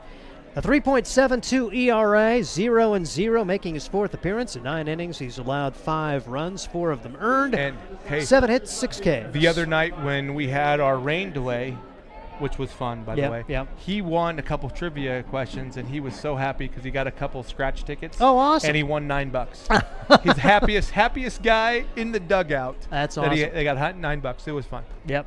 All right, so the Sodbusters trying to come back. Are you sticking around another half inning? Yeah, may as well. Yeah, I'm half so you can inning, make fun of more, make more fun of me. It's all right. No. Yep. That made my. I needed to smile, Steve, and that was great. Mason, you've got to get that on tape for me. Oh my gosh, Cale it was great. Jensen ahead in the count. It's It was 8-9-1. Like I said, I take nothing for granted anymore. No, and how many times have we said you go to a baseball game and you don't know you're going to see something for the first time? Well, we've done that about 9 games in a row. And not a lot of it has been very good. That's the unfortunate thing. There's been a lot of things that we've seen what we didn't really want to see. All right. No, that's correct. Yeah, and you're right. And again, it was all in good fun, and I needed to smile, and that was well. good. That's good. I'm glad I could help. I can help. I love having you here, and this is one of my favorite parts of the game. Whether things are going well or not, it's fun to come up here and say hi. It's still baseball. That's what I was telling Ryan. You know, we were bummed out, but we're still calling baseball on a Wednesday night. Is there anything better than this? No, you're right. And there is one thing better. It could be 16-5 the other way. That would be a lot better. But and those days are going to come. Yep. I mean, so we can come back and watch this, but I'm telling you, we're going to be so much better. All we got to do is just get over a couple little humps, and we'll be just fine.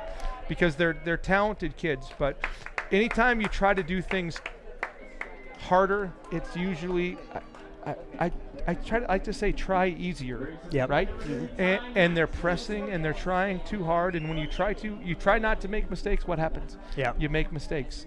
And we got too many kids hanging their heads but there's going to be better days, and I'm so thankful to the Hastings community. I mean, look at this is a beautiful crowd out here, and not a soul has left yet, despite the fact that the scoreboard is not pretty.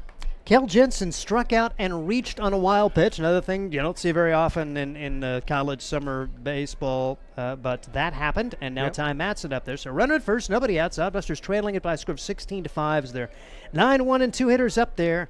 As a 7 and an 8-run inning for this Casper squad today, eliminating a lot of the drama. Sodbusters still trying to battle and trying to come back as they are now facing the 4th pitcher of the day for the Casper Spuds. Again, what I like is we haven't quit. We're still hustling. We're still doing. We're still having good at bats, and so that's a positive sign. And you got to find those, and we've got to make sure we talk to them about it, because we don't need to tell them what's happening. They're here too, and they feel bad about it, I promise you. 4-pitch walk now to the number 9 hitter, and I almost expect Mike Bowles to come sprinting out of the dugout. Well, he's not sprinting, but he is walking out. No, that's the pitching coach. But still. Oh, okay, yep, that's. So I love this. So here's the Andrew Mounts. I've done this so many times in my life, and it's fun. You go out there, and so sometimes I go out there and I get mad on purpose. Sometimes I act like I'm mad, and then I tell them a joke. But I love to say, we just hung up an 8 spot. Throw a strike to the 9th guy, probably. He's hitting 9th for a reason. And I personally like to put my leadoff guys and my 9 guys are usually interchangeable. Yeah. But I mean, just make him hit it. And again, obviously it's easier said than done. And the harder you try to throw a strike, the harder it is. You just have to relax and do what you know how to do. And all these guys know how to do it. But a lot of these guys in our league pitching wise, except for the guy from Wesleyan last night or the night before. Yeah, 5th-year guy. That's a 5th-year guy. Bobby Simmons. Yep. And Scully for us. Yep. Those guys are guys that you don't see very often because they're seasoned pros. A lot of these guys have pitched their whole high school career, and then they go to college and they end up getting 4 or 5 innings. Yeah. And so they're so eager to play, and they're not fresh, and they got to get back in the rhythm and remember how to do things. And so that's what we're seeing now is some guys trying to get back in the groove and can't find it right now. Gage Frank is at the plate, 1st and 2nd, nobody out. Sodbusters get a chance to get a little inning going. This pitch is in the dirt, allowing the runners to advance, so eliminates any kind of chance for a double play. And 1-1 the count on Gage Frank with Jensen at 3rd, Matson at 2nd. We're in the bottom of the 6th. Sodbusters have scored in just as many innings as Casper. Each team has plated runs in 3 halves of innings, but 1, 7, and 8 for the Spuds. Sodbusters 2, 1, and 2. As the pitch is foul back. That was the best swing I've seen from him tonight. That was a good swing from Gage. Had a nice conversation with Gage. We're trying to find him a place to play. Had a couple. I haven't even talked to him yet, but I talked to a couple coaches today about Gage Frank, and that's one of my favorite parts of the job is to kind of help these kids find a place to play. and it's just fun to be able to be part of them trying to grow up and find the right spot to go. And he's got off to a great start. He's really been fighting it the last few weeks, so the last few games. So hopefully he can find a way to get it turned back in the other direction. And now Josh Printer, who's been able to find his way on base pretty regularly here over the last few games, is at the plate again. He was hit by a pitch and scored a run in the 5th. We're now in the 6th inning. Sodbusters trail at 16-5. Hey, Steve, I'm going to have to go. Okay. They need my help in the concession stand. So, Gotcha. Hey, thank you very much. Always enjoy it, and let's get back after a little bit. You Thanks. betcha. Appreciate that. Yep, you bet. Scott Galusha, our general manager, appreciating him joining us as the ball bounced away from the catcher, but no chance for advancement. As Scott, a regular participant here during the 5th and sometimes 6th innings. We had a good time tonight. It was a really fun conversation, and it's nice to give each other a hard time, particularly in a game like this. And so we had our moments. So now the Sodbusters with Printer up there. The count 1-1. Runners at 2nd and 3rd, and 1 out. Sodbusters on the short end of a 16-5 game, and the pitch is in there for strike 1 and 2 on Printer. As the 4th pitcher of the day, this is Matt Slowick. Slowick is getting his opportunity as Slowick, 4th pitcher of the day. You had Vollmer start. Easton Smith was the 2nd pitcher. You had Blakely as the 3rd guy, and now Slowick out of the pen. We expected it to be a bullpen kind of day, and that's what it's been. Meanwhile, the Sodbusters have used 3 pitchers. That is a little bit surprising and disappointing. Pitch swung on and missed, so good job for their relief guy Slowick after he allowed the 8 and 9 hitters to reach. Comes back and gets the strikeouts of the 1 and 2 hitters, and it'll be up to Marcos Cabranes if the Sodbusters are going to get a score here. Slowick has a rare opportunity to get 4 strikeouts in an inning. Doesn't happen often, but you had the strikeout wild pitch to allow Jensen to reach. Cabranes takes strike 1, no balls, 1 strike. Then they walk, 4-pitch walk to the number 9 hitter. But that visit from Andrew Mounts, and that has seemed to turn the trick. Strikes out Gage Frank, strikes out Josh Printer, and the 0-1 delivery on the way. High and tight, 1-1 on Marcos Cabranes. Cabranes popped up in the 1st. He walked in the 3rd. He singled and scored in the 5th. It's 16-5. Casper on top of the Hastings Sodbusters as we are in the bottom half of inning number 6. Here's the pitch. Cabranes didn't mean to go, did. Ball's in the dirt and scoots by, and that will allow a run to score. So the Sodbusters getting a wild pitch to score Cale Jensen. But down to the count is Marcos Cabranes, 1 and 2. Sodbusters scoring a run without the benefit of the hit for the 2nd time in this game. They accomplished that feat back in inning number 3. It's 16-6. Bottom half of the 6th inning. Cabranes trying to keep it going. 1-2 pitch from Slowick. Outside, well, I tell you, Mac Wilkins has been given a workout. Backup catcher came in. He has had to chase down a lot of balls over these last few innings, able to keep Ty Matson at 3rd base. Matson walking, reaching 3rd on a couple of wild pitches. One more would plate a 2nd run in this inning. And Slowick, boy, that was pretty close. Just off the inside corner, and it's 2 balls and 2 strikes. Cabranes even looks back and says, don't know. 3 and 2 now on Cabranes. Trying to keep it going. Get another run home. Here's the pitch. Popped up. Right side. And the right fielder back to make the play. That will do it for the Hastings Sodbusters as they are going to settle for 1 run as Burke comes on to make the play. 1 run scores on no hits. There was 1 left, and we head to the 7th inning. 16-6, Casper on top of Hastings, and this is Sodbuster Baseball. Let's face it, we move our bodies around a lot. And sometimes things happen. A tweak, twist, pull, strain, ache, or pain. At Fisk Chiropractic and Sports Care, their goal is to restore your mobility, keep you moving, and ensure your rehabilitation is effective, efficient, and stress-free. Do you suffer from headaches and neck pain, lower back or sciatica? Call Fisk Chiropractic and Sports Care today. Start to discover wellness through chiropractic care. FiskChiropracticSportsClinic.com. Start feeling better now.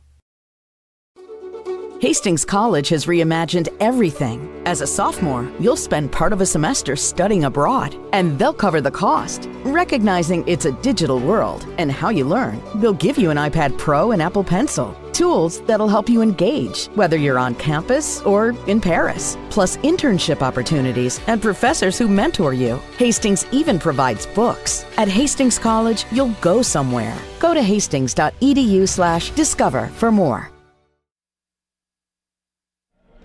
We head to the 7th inning. It's 16-6. There is a new pitcher for the Hastings Sodbusters. Tanner Johnson has entered the game. He will be the 4th pitcher of the day for the Hastings Sodbusters. And Johnson will be facing the 2, 3, and 4 hitters for Casper. Casper getting 8 runs in the 5th inning to extend the lead. Sodbusters getting 2 back in the 5th, 1 in the 6th, 16-6. And once again, Ryan Valenta. Tanner Johnson on the mound. We look to bounce back from a subpar outing yesterday. Came on in the 6th inning in relief of Connor Cholet and wasn't able to get out of that 6th inning. Allowed a hit, 2 runs earned, and 3 walks. It's just command issues for Johnson, not able to find the strike zone. And 6th inning, if you'll recall yesterday, that's when things really got out of hand for the Sodbusters. So Johnson with another look. He'll hope to get back on track here. Lucas Danuitz, first man to the plate for the Spuds. Johnson from the wind delivers ball 1.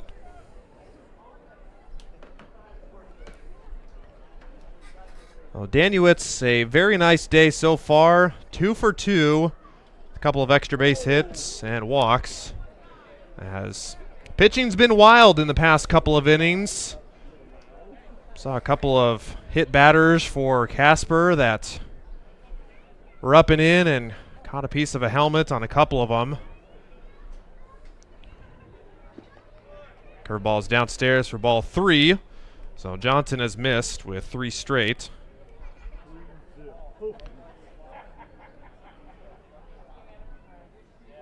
.30 gets the call for strike 1. Sodbusters fell behind early, down by 8 runs, able to get a couple back, but a crooked number for the Spuds in the 5th. An 8-run inning as Danuitz walks for the 3rd time today. And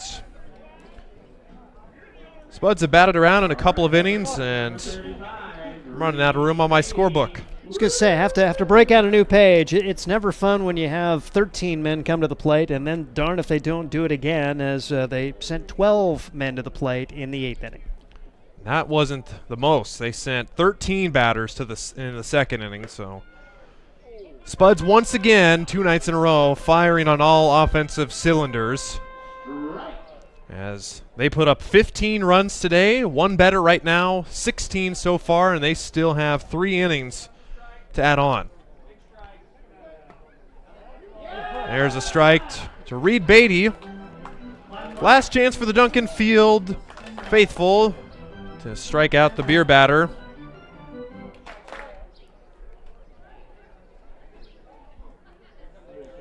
Johnson ready, and that breaking ball is high for ball 2.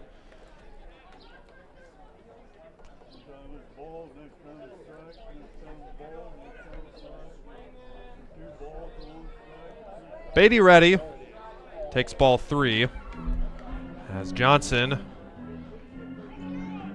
not comfortable finding the strike zone quite yet.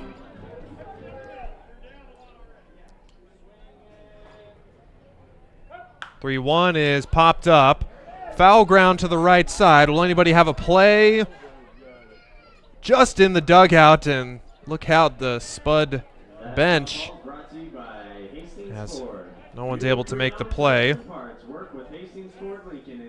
And you mentioned hitting on all cylinders, and they've had a lot of help. I mean, 11 hits for Casper, but the Sodbuster pitchers have now walked 6 and hit an amazing 8 in the game. Let's put an end to that. 3-2 counts, And called strike 3 on the outer half, and Beatty is caught looking as he strikes out for the 3rd time today. So Beatty goes down. That means reduced beer prices here at Duncan Field. Again, you look at the little victories in a 16-6 game. One of those victories, in fact, Soundbusters scored 6 times.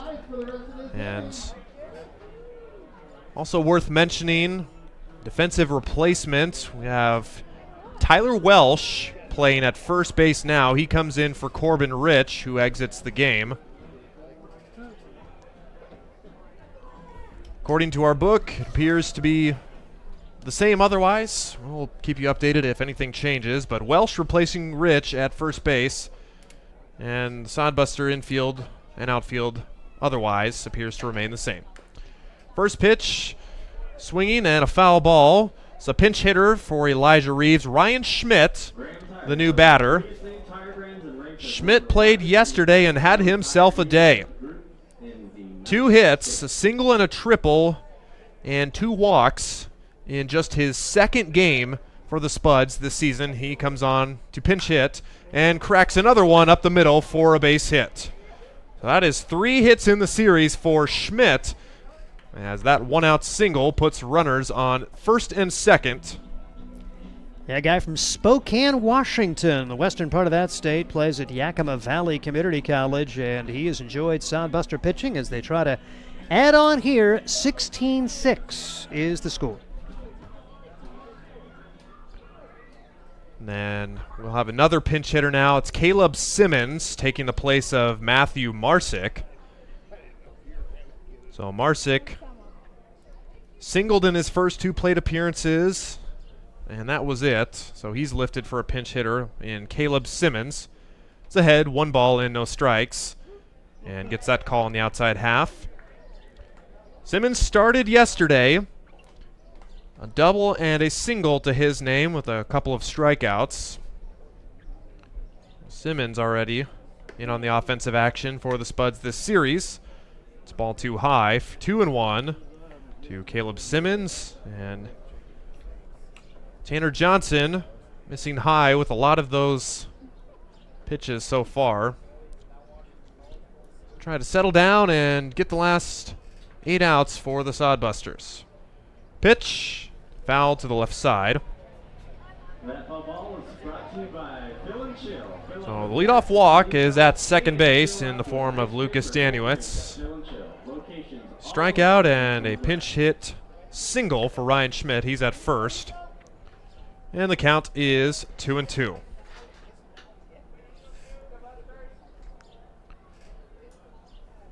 Johnson delivers, and a swing and a foul. Just got a piece of that. So Simmons stays alive with 2 strikes.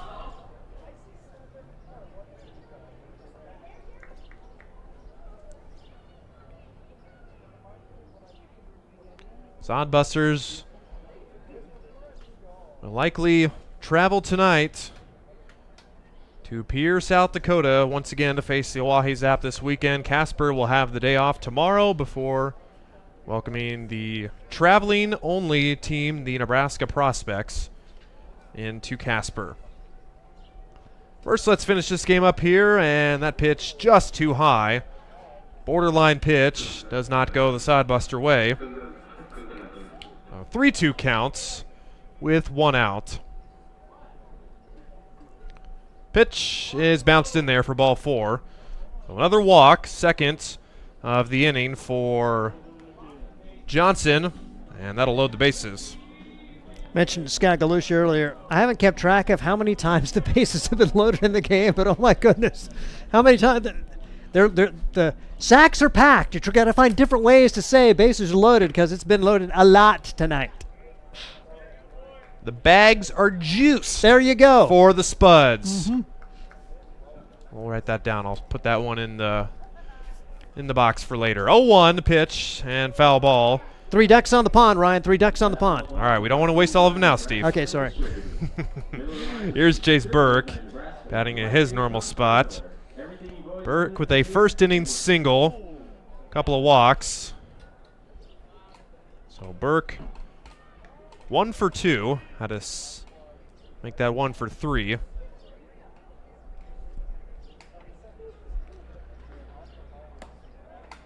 Here's ball 1 outside. 1-2 the count.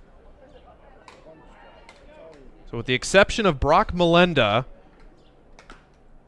and that's fouled, hits the batter in the box. The exception of Brock Melenda, the starting catcher who struck out in the first inning and was pulled, every Spud starter has a base hit, and some with a couple, but nobody more than 2. Got Martinez and Marsick with 2 strikes and a called strike 3 on the outside part of the plate, and Burke has some words for the home plate umpire, and he's struck out for the second time tonight. That may have been a 16-6 strikeout right there, as trying to find a way to get through this one, and now 2 outs in the inning. So Johnson now 1 pitch, and time was called, so no pitch there. Somebody wasn't ready, so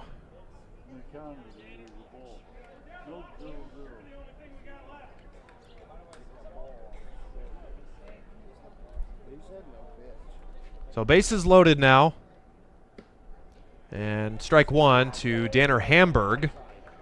He's batting for the second time in the game. He came in last inning and had a single, and so Hamburg back up there. Fly ball to left field. Coming on is Jensen, and it falls in front for a base hit. They'll go station to station as Casper scores a run to make it 17-6 on just a little looping liner to left field that found the outfield grass in front of Jensen. So RBI single for Danner Hamburg. He's 2 for 2 since coming on, replacing Chandler Stocking. And Hamburg played in his first game in the field yesterday and went 1 for 5 with a couple of RBIs. He's done a nice job, maybe earning some more playing time as a batter for this Casper team. So Danuitz comes in to score, and Casper's lead is now 11. Casper with those 17 runs, benefiting from 13 hits and 5 sodbuster errors. And correction, just 12 hits. Have a discrepancy between the scorebook and the Game Changer app. And swinging, and that'll be a 1 hopper to Printer, and bobbles the ball for a base hit. And that was, before we even got to mention, Yariel Diaz pinch hitting for Mac Wilkins. So that should be an error on Printer. The 6th. Count them, 6 sodbuster errors. It's 18-6. Yep. As they've gone through their catching allotment today, and so Diaz, and it's good for Casper. They get everybody a chance to play in a game like this. So they have a long bus ride after today, and Sodbuster's trying to find a way to get that 3rd out here in the 7th. Pitch is ball 1 to Austin Stallwick.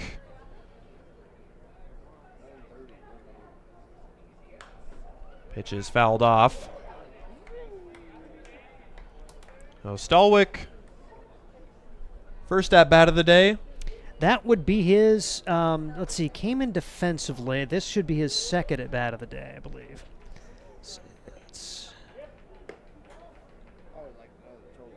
Well, Stallwick was hit by a pitch. That's why they're all zeros on the box yep, score. yep. So Stallwick, I believe he was the one that got plunked in the helmet. So 2-1 pitch to him in the dirt for ball 3. 3-1 to Austin Stallwick. And if you're Joel Skipper, you just want to get Chandler Johnson through this inning and hopefully the rest, as they have a road trip ahead. Want to save all the arms you can. Fly ball to center field. Mattson retreating. He's under it and makes the catch in right center field. The Spuds leave them loaded, but they score 2 more. They now lead by a dozen. It's 18-6. Time to stretch in Hastings. There's nothing like relaxing on a summer day. Nothing like taking in a Hastings Sodbuster baseball game. And there's nothing like an ice-cold Pepsi to make the day perfect. Pepsi Cola of Hastings wants to make your nothing like be the best day it can be, whatever the occasion. Enjoy your favorite refreshing Pepsi product throughout the Sodbuster season and make your nothing like memories. Pepsi Cola of Hastings, a proud sponsor of Hastings Sodbuster Baseball. Hastings College has reimagined everything. As a sophomore, you'll spend part of a semester studying abroad, and they'll cover the cost. Recognizing it's a digital world and how you learn, they'll give you an iPad Pro and Apple Pencil. Tools that'll help you engage, whether you're on campus or in Paris. Plus internship opportunities and professors who mentor you. Hastings even provides books. At Hastings College, you'll go somewhere. Go to hastings.edu/discover for more. Stretch time in Hastings as we bring you the 7th inning stretch. Sodbusters find themselves in a hole again as they trail 18-6. So if you're Hastings, want to put a couple runs on the board, just give your offense some life and see what happens. New pitcher for the Spuds is Max Vosters. Vosters was the starting pitcher in the doubleheader versus Hastings last week, and Vosters was pulled in the first inning before recording an out. So Vosters will try and right ship as he comes on in the 7th inning. On the year, Vosters, 4 appearances, had that one start where he did not record an out. 7.11 ERA, 9 walks is the most on the team, and 3 wild pitches, so some command issues for the right-hander as we'll get set to go here momentarily. Nick Jones will be the first batter.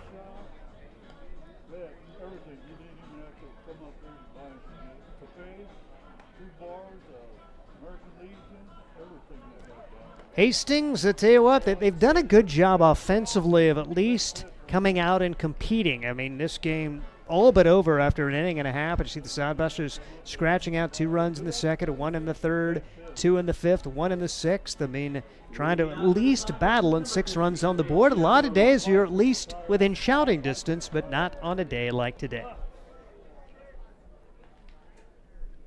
First pitch to Jones as a strike on the outer half. Sodbusters with a run as that ball is cracked to center field. And under it is the center fielder making the grab for out number 1. That's Ryan Schmidt out there replacing Elijah Reeves. And we will have the rest of the defensive changes for the Spuds as they become available. Here's Cannon Coakley. Coakley on the day with nice day, couple of hits, 2 for 3 with a double and a single. There's a strike there. Chase Burke, who was in right, has moved to center, so there's one of the changes defensively. And say they've got a lot of guys in different spots. We'll try to catch those as this inning goes on. Tell Burke with his short shorts out there in center field, moving over from right. I think Schmidt may be in right.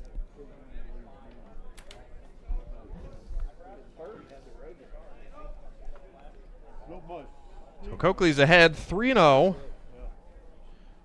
as he will look to get on. That's roped to left field, and making the catch is the left fielder for out number 2. So quickly 2 up and 2 down for Max Vosters, who's had a nice start. So it'll be up to Zach Vital to keep the Sodbusters 7th inning going. Vital on the day drove in the first run of the game with a sacrifice fly. Unfortunately, Sodbusters were already down 8-0. To the right side, bobbled off the glove, and Vital will beat out the throw as Danuitz wasn't able to corral that one-hop ground ball on a dive. Vital, a fairly productive day. He had the sacrifice fly, and now give him an infield single. Great effort over there at first for Danuitz to try to get to it, but Vital aboard with 2 outs as the Sodbusters tried to scratch across a 2-out run. So Tyler Welsh will get the at-bat. He came on defensively for Corbin Rich. Welsh, not much playing time for the Sodbusters this year. Just his 5th game. He's swinging first pitch and pops it up on the infield. That's Stallwick at short, and he corrals that for out number 3. The 2-out single is left stranded, and the Sodbusters are retired. It's 18-6, couple innings left here in Hastings.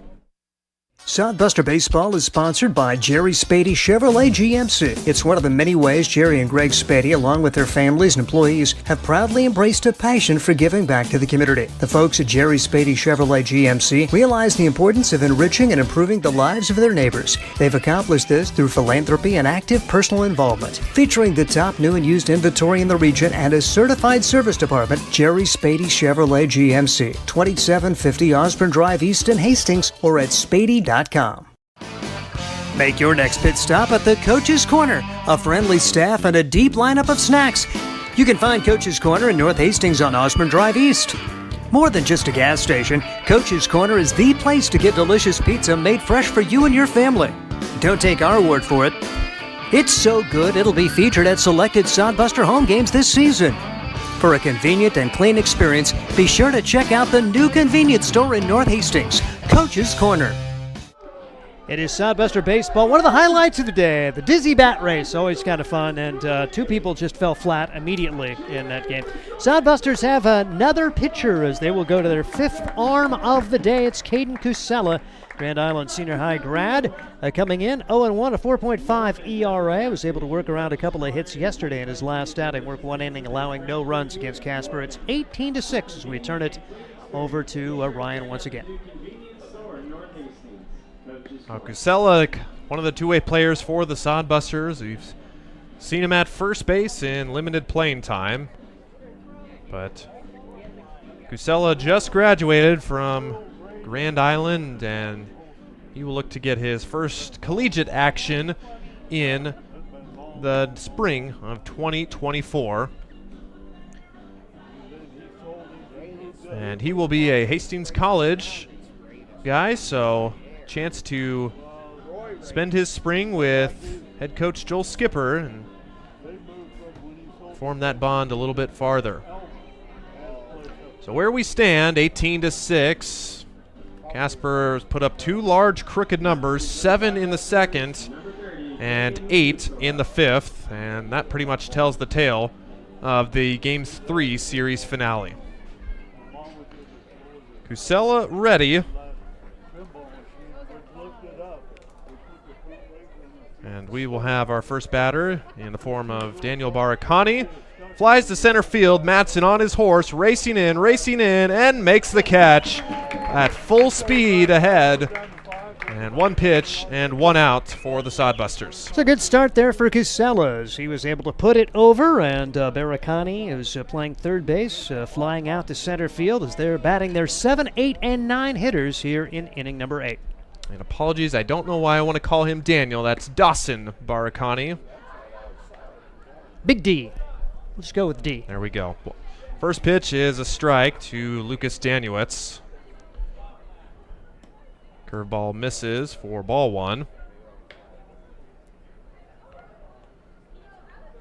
Danuitz on the day, 1 for 2, has been on base 3 times, and he's scored all 3 of those times. Another pop fly, this time into right center field.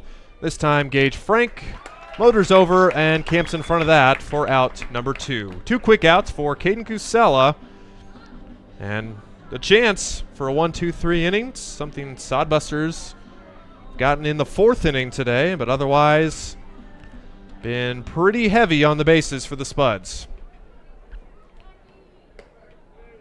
The first pitch is ball 1.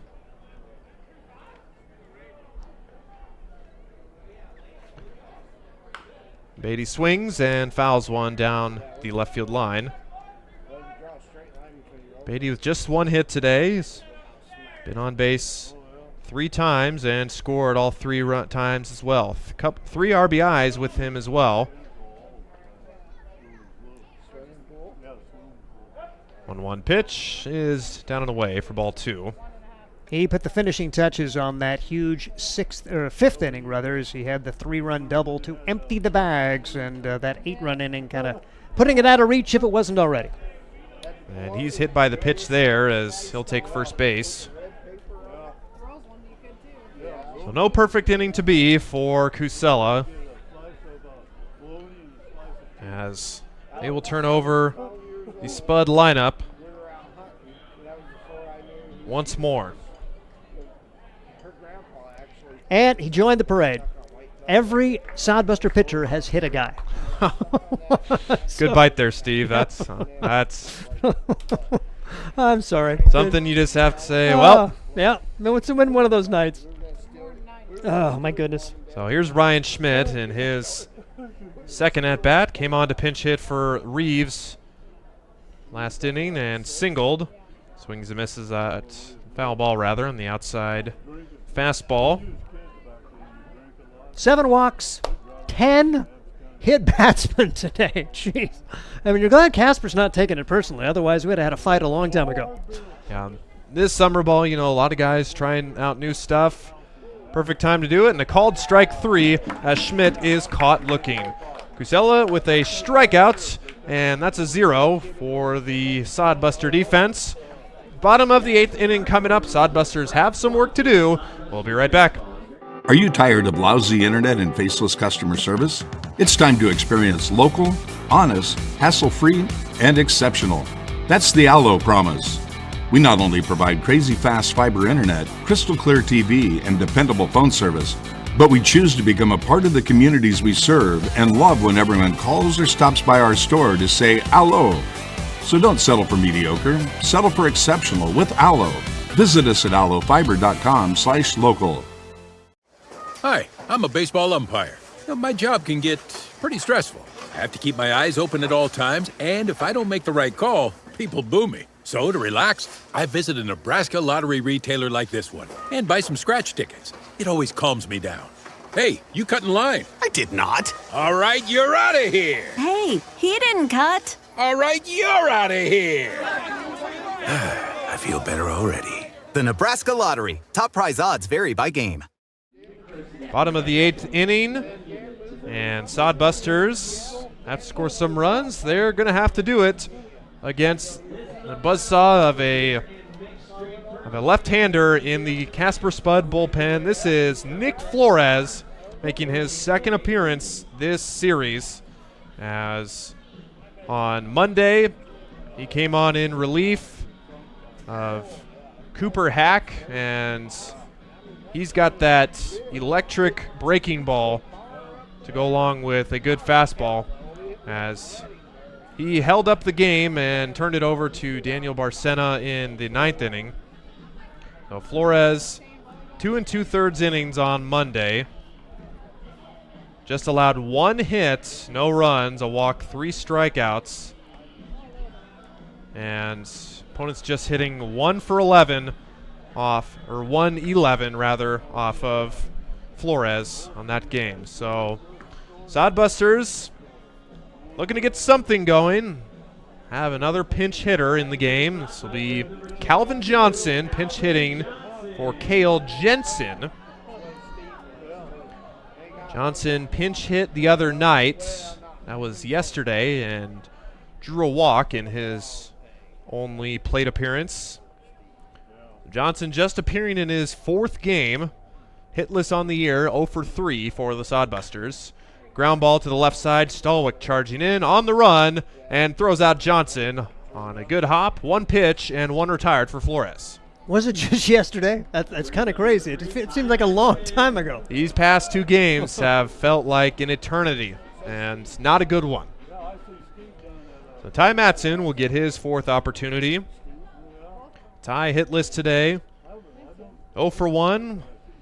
The pop out, and reached on a hit by pitch and a walk. Matson with a... That's it. Matson didn't get the play yesterday. So his counterpart Lane Shires was the 9-hole center fielder.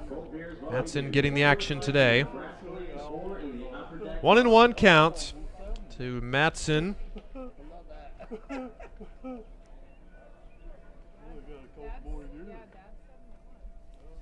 So 1-1 counts with 1 out. Flores brings it home and let that one slip a little bit. That curveball's up high.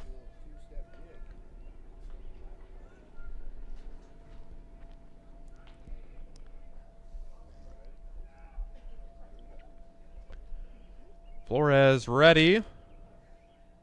And delivers. There's a strike on the outer half for Matson. Faces a 2-2 count. Matson on the series. Still looking for his first hit. As he went 0 for 4. His other game played. And a wide strike for strike 3. And Matson is caught looking for out number 2. Sodbuster fans not happy, but it's 18-6, and so you just kind of, that's probably a strike at this point in the game where we are. Yeah. You know, I understand the viewpoint there, but as an umpire, that's not going to win you many favors with other teams.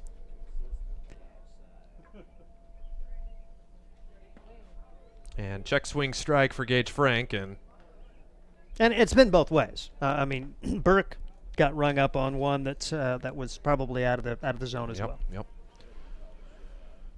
So Sodbuster lineup turns over again in form of Gage Frank, and that curveball is way outside. So a couple of bad misses with that breaking ball for Flores. Frank on the day 0 for 3, did reach base via walk and came around to score. As he looks to get hits. Line drive to left field. Going back is a left fielder and making the grab for out number 3. Sodbusters go quietly in the 8th inning, and it's 18-6. We'll be right back with the 9th. There's nothing like relaxing on a summer day. Nothing like taking in a Hastings Sodbuster baseball game. And there's nothing like an ice-cold Pepsi to make the day perfect. Pepsi Cola of Hastings wants to make your nothing like be the best day it can be, whatever the occasion. Enjoy your favorite refreshing Pepsi product throughout the Sodbuster season and make your nothing like memories. Pepsi Cola of Hastings, a proud sponsor of Hastings Sodbuster Baseball.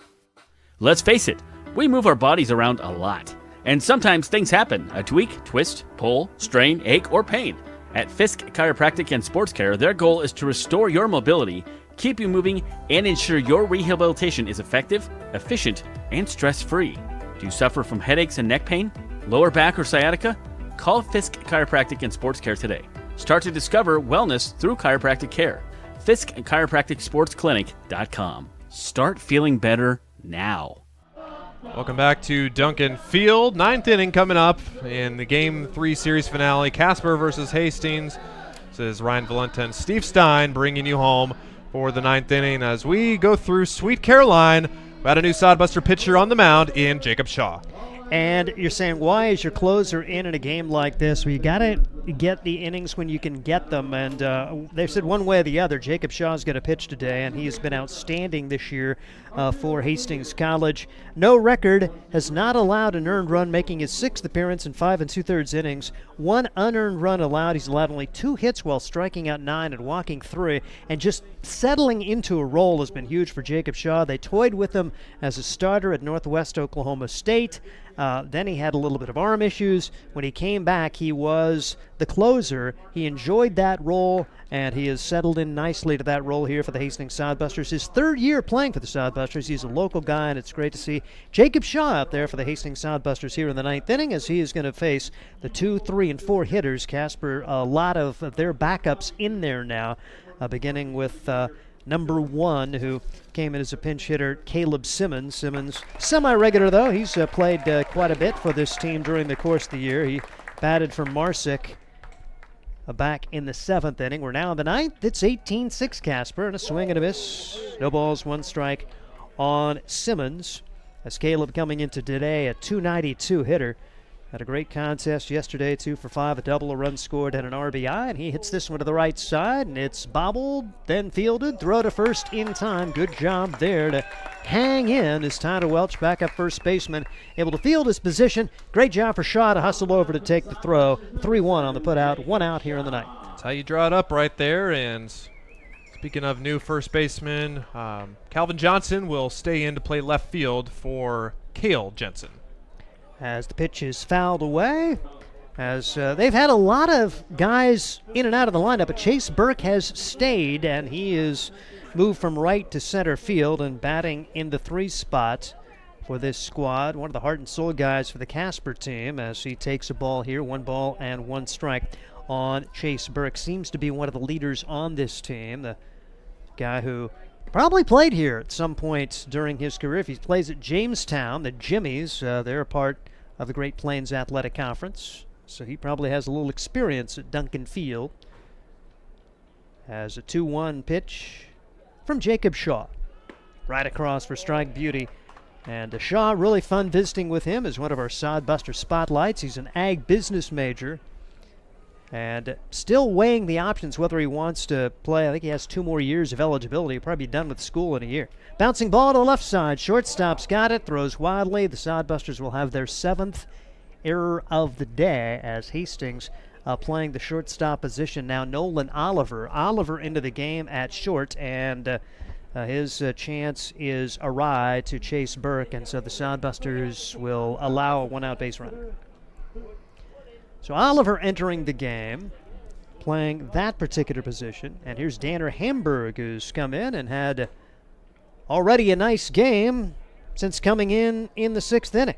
2 singles and an RBI. Takes ball 1 ball and no strikes. It's been a team effort. Tell you what, it's been a tough couple of days, but too many errors, too many walks, too many hit batsmen, and not enough offense, even though today, like I say, you put up 6 runs, you feel like you should be in shouting distance and just are not. 2-0 the count on Hamburg. Shaw trying to put a 0 on the board here for the Hastings Sodbusters after Cusella worked a nice 8th. Look for some bright spots to talk about as Hamburg fouls the pitch back. As you find them few and far between at times during the course of this homestand, but Hastings trying to find a way. Oh my gosh. Line shot over on the Casper side, and I don't think that caught anybody cleanly, although someone's standing outside the dugout. That's why they have those protective fences.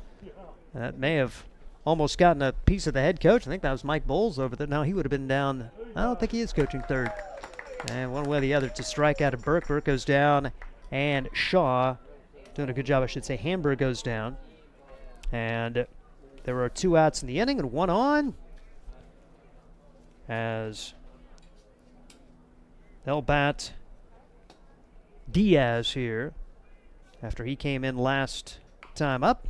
He's first pitch swinging, bounces it back to Shaw. Shaw's got it. Another clean inning for Jacob. Shaw's just been outstanding. You just wish they could get him more opportunities to close games of meaning for this Hastings Sodbuster team. And last chance coming up for Hastings. It's 18-6. Casper on top, and this is Sodbuster Baseball.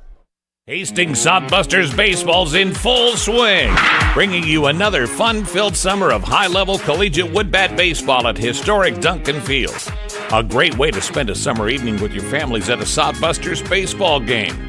Go online to HastingsSodbusters.com for their home game schedule or to purchase tickets. Hastings Sodbusters baseball. It's a hit. Got the spirit of the game.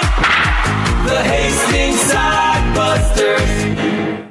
Let's face it, we move our bodies around a lot. And sometimes things happen. A tweak, twist, pull, strain, ache, or pain. At Fisk Chiropractic and Sports Care, their goal is to restore your mobility, keep you moving, and ensure your rehabilitation is effective, efficient, and stress-free. Do you suffer from headaches and neck pain, lower back or sciatica? Call Fisk Chiropractic and Sports Care today. Start to discover wellness through chiropractic care. Fisk Chiropractic Sports Clinic.com. Start feeling better now. At the bottom of the 9th, the Hastings Sodbusters trying to put up some numbers here and find a way to score. Facing the 2 top relievers here in back-to-back innings. We saw Flores in the 9th, and it looks like they're going to bring on another solid guy. This is Daniel Barcena. So they promised a bullpen game, and they have certainly delivered, as Barcena will be the 7th pitcher of the day for Casper. It's really gone according to plan. They have done what they needed to, as able to get early offense, put the guys in the roles that were comfortable for them. You get your 8th inning guy, Flores, to come in, to set the table, and now Barcena will try to close it out. Daniel Barcena No ERA this year. No record. Does have a save. 5 1/3 innings. That save coming against the Hastings Sodbusters, making his 7th appearance. Has not allowed a run or a hit. Has struck out 4 and walked 3. And getting the save on Monday with an inning of no-hit baseball. He did hit a batter that day for the Casper Spuds. 18-6. Casper on top. 1 in the first, 7 in the second. Sodbusters did battle back to make it 8-3. Had a chance to get closer in the fourth. Did not. And saw Casper put up 8 runs in that 5th inning to eliminate any doubt. And it's now 18-6. And had so many weird statistical anomalies in this game. You look at the line of Tex Cook. 3 innings pitched. 3 innings of no-hit baseball. Allows 5 runs, none of them earned, 3 walks, bunch of hit batsmen, struck out 4. That's just, you can put a lot of different things, but that's one of the things. He allowed no hits and allowed 5 runs? Yes, he did. That's why we love the game. Yes. The scorebook can tell one story, and if you're there at the ballpark, you will tell a different story. So, see if the Sodbusters can give the remaining fans something to cheer about in the 9th. And Nolan Oliver going to get an at-bat. He came in defensively, and he takes a first pitch strike. No balls, 1 strike. You come in cold and face a guy like Barcena, that's tough. Barcena brings it about as well as any of the Casper pitchers as he winds and delivers the 0-1 pitch, and that's way outside. 1 ball and 1 strike. Nolan Oliver getting an opportunity here. And still looking for his first hit of the year, 0 for 15 coming in. Bounces this one to the left side. The third baseman's got it. Throw to first in time. 1 up and 1 down for the Sodbusters in the 9th. Put out there from Barakani as going to bring up a new Sodbuster. This is Jacob Nesvara getting his opportunity. So Nesvara gets into AB here in the 9th. He's 0 for 2 in 2 games played this year. Played against Casper yesterday. Had an at-bat, 0 for 1 for him. And getting another at-bat here in this particular game. And he's taken 2 strikes. So Nesvara for Cabranes. After we saw Oliver bat in Printer's spot. Bouncing ball left side. Another chance. Third baseman throws and in time. 2 outs in the inning. A low throw, but a nice dig there for Danuitz to save the error. And there are 2 outs in the 9th inning. Good stretch there. Danuitz, not the tallest guy on the team, but actually pulled his foot off the bag, but was able to stretch back in there just before Nesvara was able to hit the bag. So 2 outs in the inning, 2 up, 2 down, and the pitch sprayed foul. Nick Jones has gone all the way at the DH spot today. Jones had a sacrifice fly and an RBI back in the 3rd. He scored a run in the 2nd. He's been hit by a pitch and flown out to center since then. 18-6 the score. Sodbusters scoring 6 runs on just 5 hits. Casper's given opportunities with some hit batsmen and some walks. Hastings unable to come up with too many huge hits today. Pitch way inside. Jones scoots out of the way of that one. Yep, line score not pretty. 18 runs. 14 hits for Casper. 6 runs, 5 hits for Hastings. 7 errors in the game for the Sodbusters. And it's come from all over. It's been generally a team effort. 3-1 pitch on the way to Jones. Lines this one to left center field. That's a base hit. So Nick Jones coming through and playing hard, and a 2-out base runner for the Hastings Sodbusters as Sodbusters saying goodbye to Cannon Coakley. So Scott mentioned during our conversation that Cannon playing in his final game may come back late in the summer. We'll see how it goes as he's got some family things he wants to attend to, and so Cannon Coakley playing at his final game, had a double and a run scored, also a single and 2 RBIs, so a pretty good farewell if this is indeed his last game. 2 for 4, and he's first pitch swinging here, down the right field line, but foul. No balls, 1 strike on Cannon Coakley. 18-6. Casper on top of Hastings, as the Spuds are going to go to 9-5 on the year. Sodbusters will be 2-14 as they will head to Pier to take on the Zap, team that they beat 2 out of 3 last weekend. And what's the mindset? Hopefully you can just flush these and realize that you just beat that team 2 out of 3. Let's do it again. Big swing, no contact, no balls, and 2 strikes as Barcena trying to close the door right here and finish off the game and make it a clean sweep for the Casper Spuds. They had that very competitive game Monday, but it has been all Casper the last 2 days. As Barcena out of the stretch. 0-2 pitch.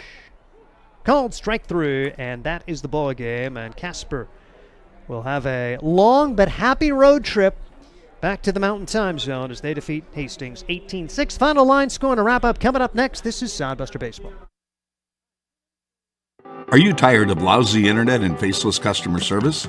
It's time to experience local, honest, hassle-free, and exceptional. That's the Allo promise. We not only provide crazy fast fiber internet, crystal clear TV, and dependable phone service, but we choose to become a part of the communities we serve and love when everyone calls or stops by our store to say Allo. So don't settle for mediocre, settle for exceptional with Allo. Visit us at allofiber.com/local. Are you tired? There's nothing like relaxing on a summer day. Nothing like taking in a Hastings Sodbuster baseball game. And there's nothing like an ice-cold Pepsi to make the day perfect. Pepsi Cola of Hastings wants to make your nothing like be the best day it can be, whatever the occasion. Enjoy your favorite refreshing Pepsi product throughout the Sodbuster season and make your nothing like memories. Pepsi Cola of Hastings, a proud sponsor of Hastings Sodbuster Baseball. Wrapping up the broadcast today, final line score sees the Casper Spuds get the victory today as they win it 18 runs, 13 hits officially. They committed 1 error for the Hastings Sodbusters, 6 runs, 6 hits. I'm going to go with 7 errors, guys. That's what I had, even though the official box has 6 at this point. We'll figure it out later. Casper really taking command with that 7-run second, the 8-run fifth just adding to the misery. And Ryan Valenta, it was a tough day for the Hastings Sodbusters. Yeah, when you get down early, it's hard to come back. You know, we saw an opportunity. The Sodbusters were just down by 5 after the 3rd inning. You thought maybe, well, attack a bullpen hasn't pitched a lot, but, you know, you want to try and get to their bullpen and couldn't get the job done. You know, you thought maybe, just maybe, after the 4th inning, but then the 5th inning, the wheels really fell off the cart.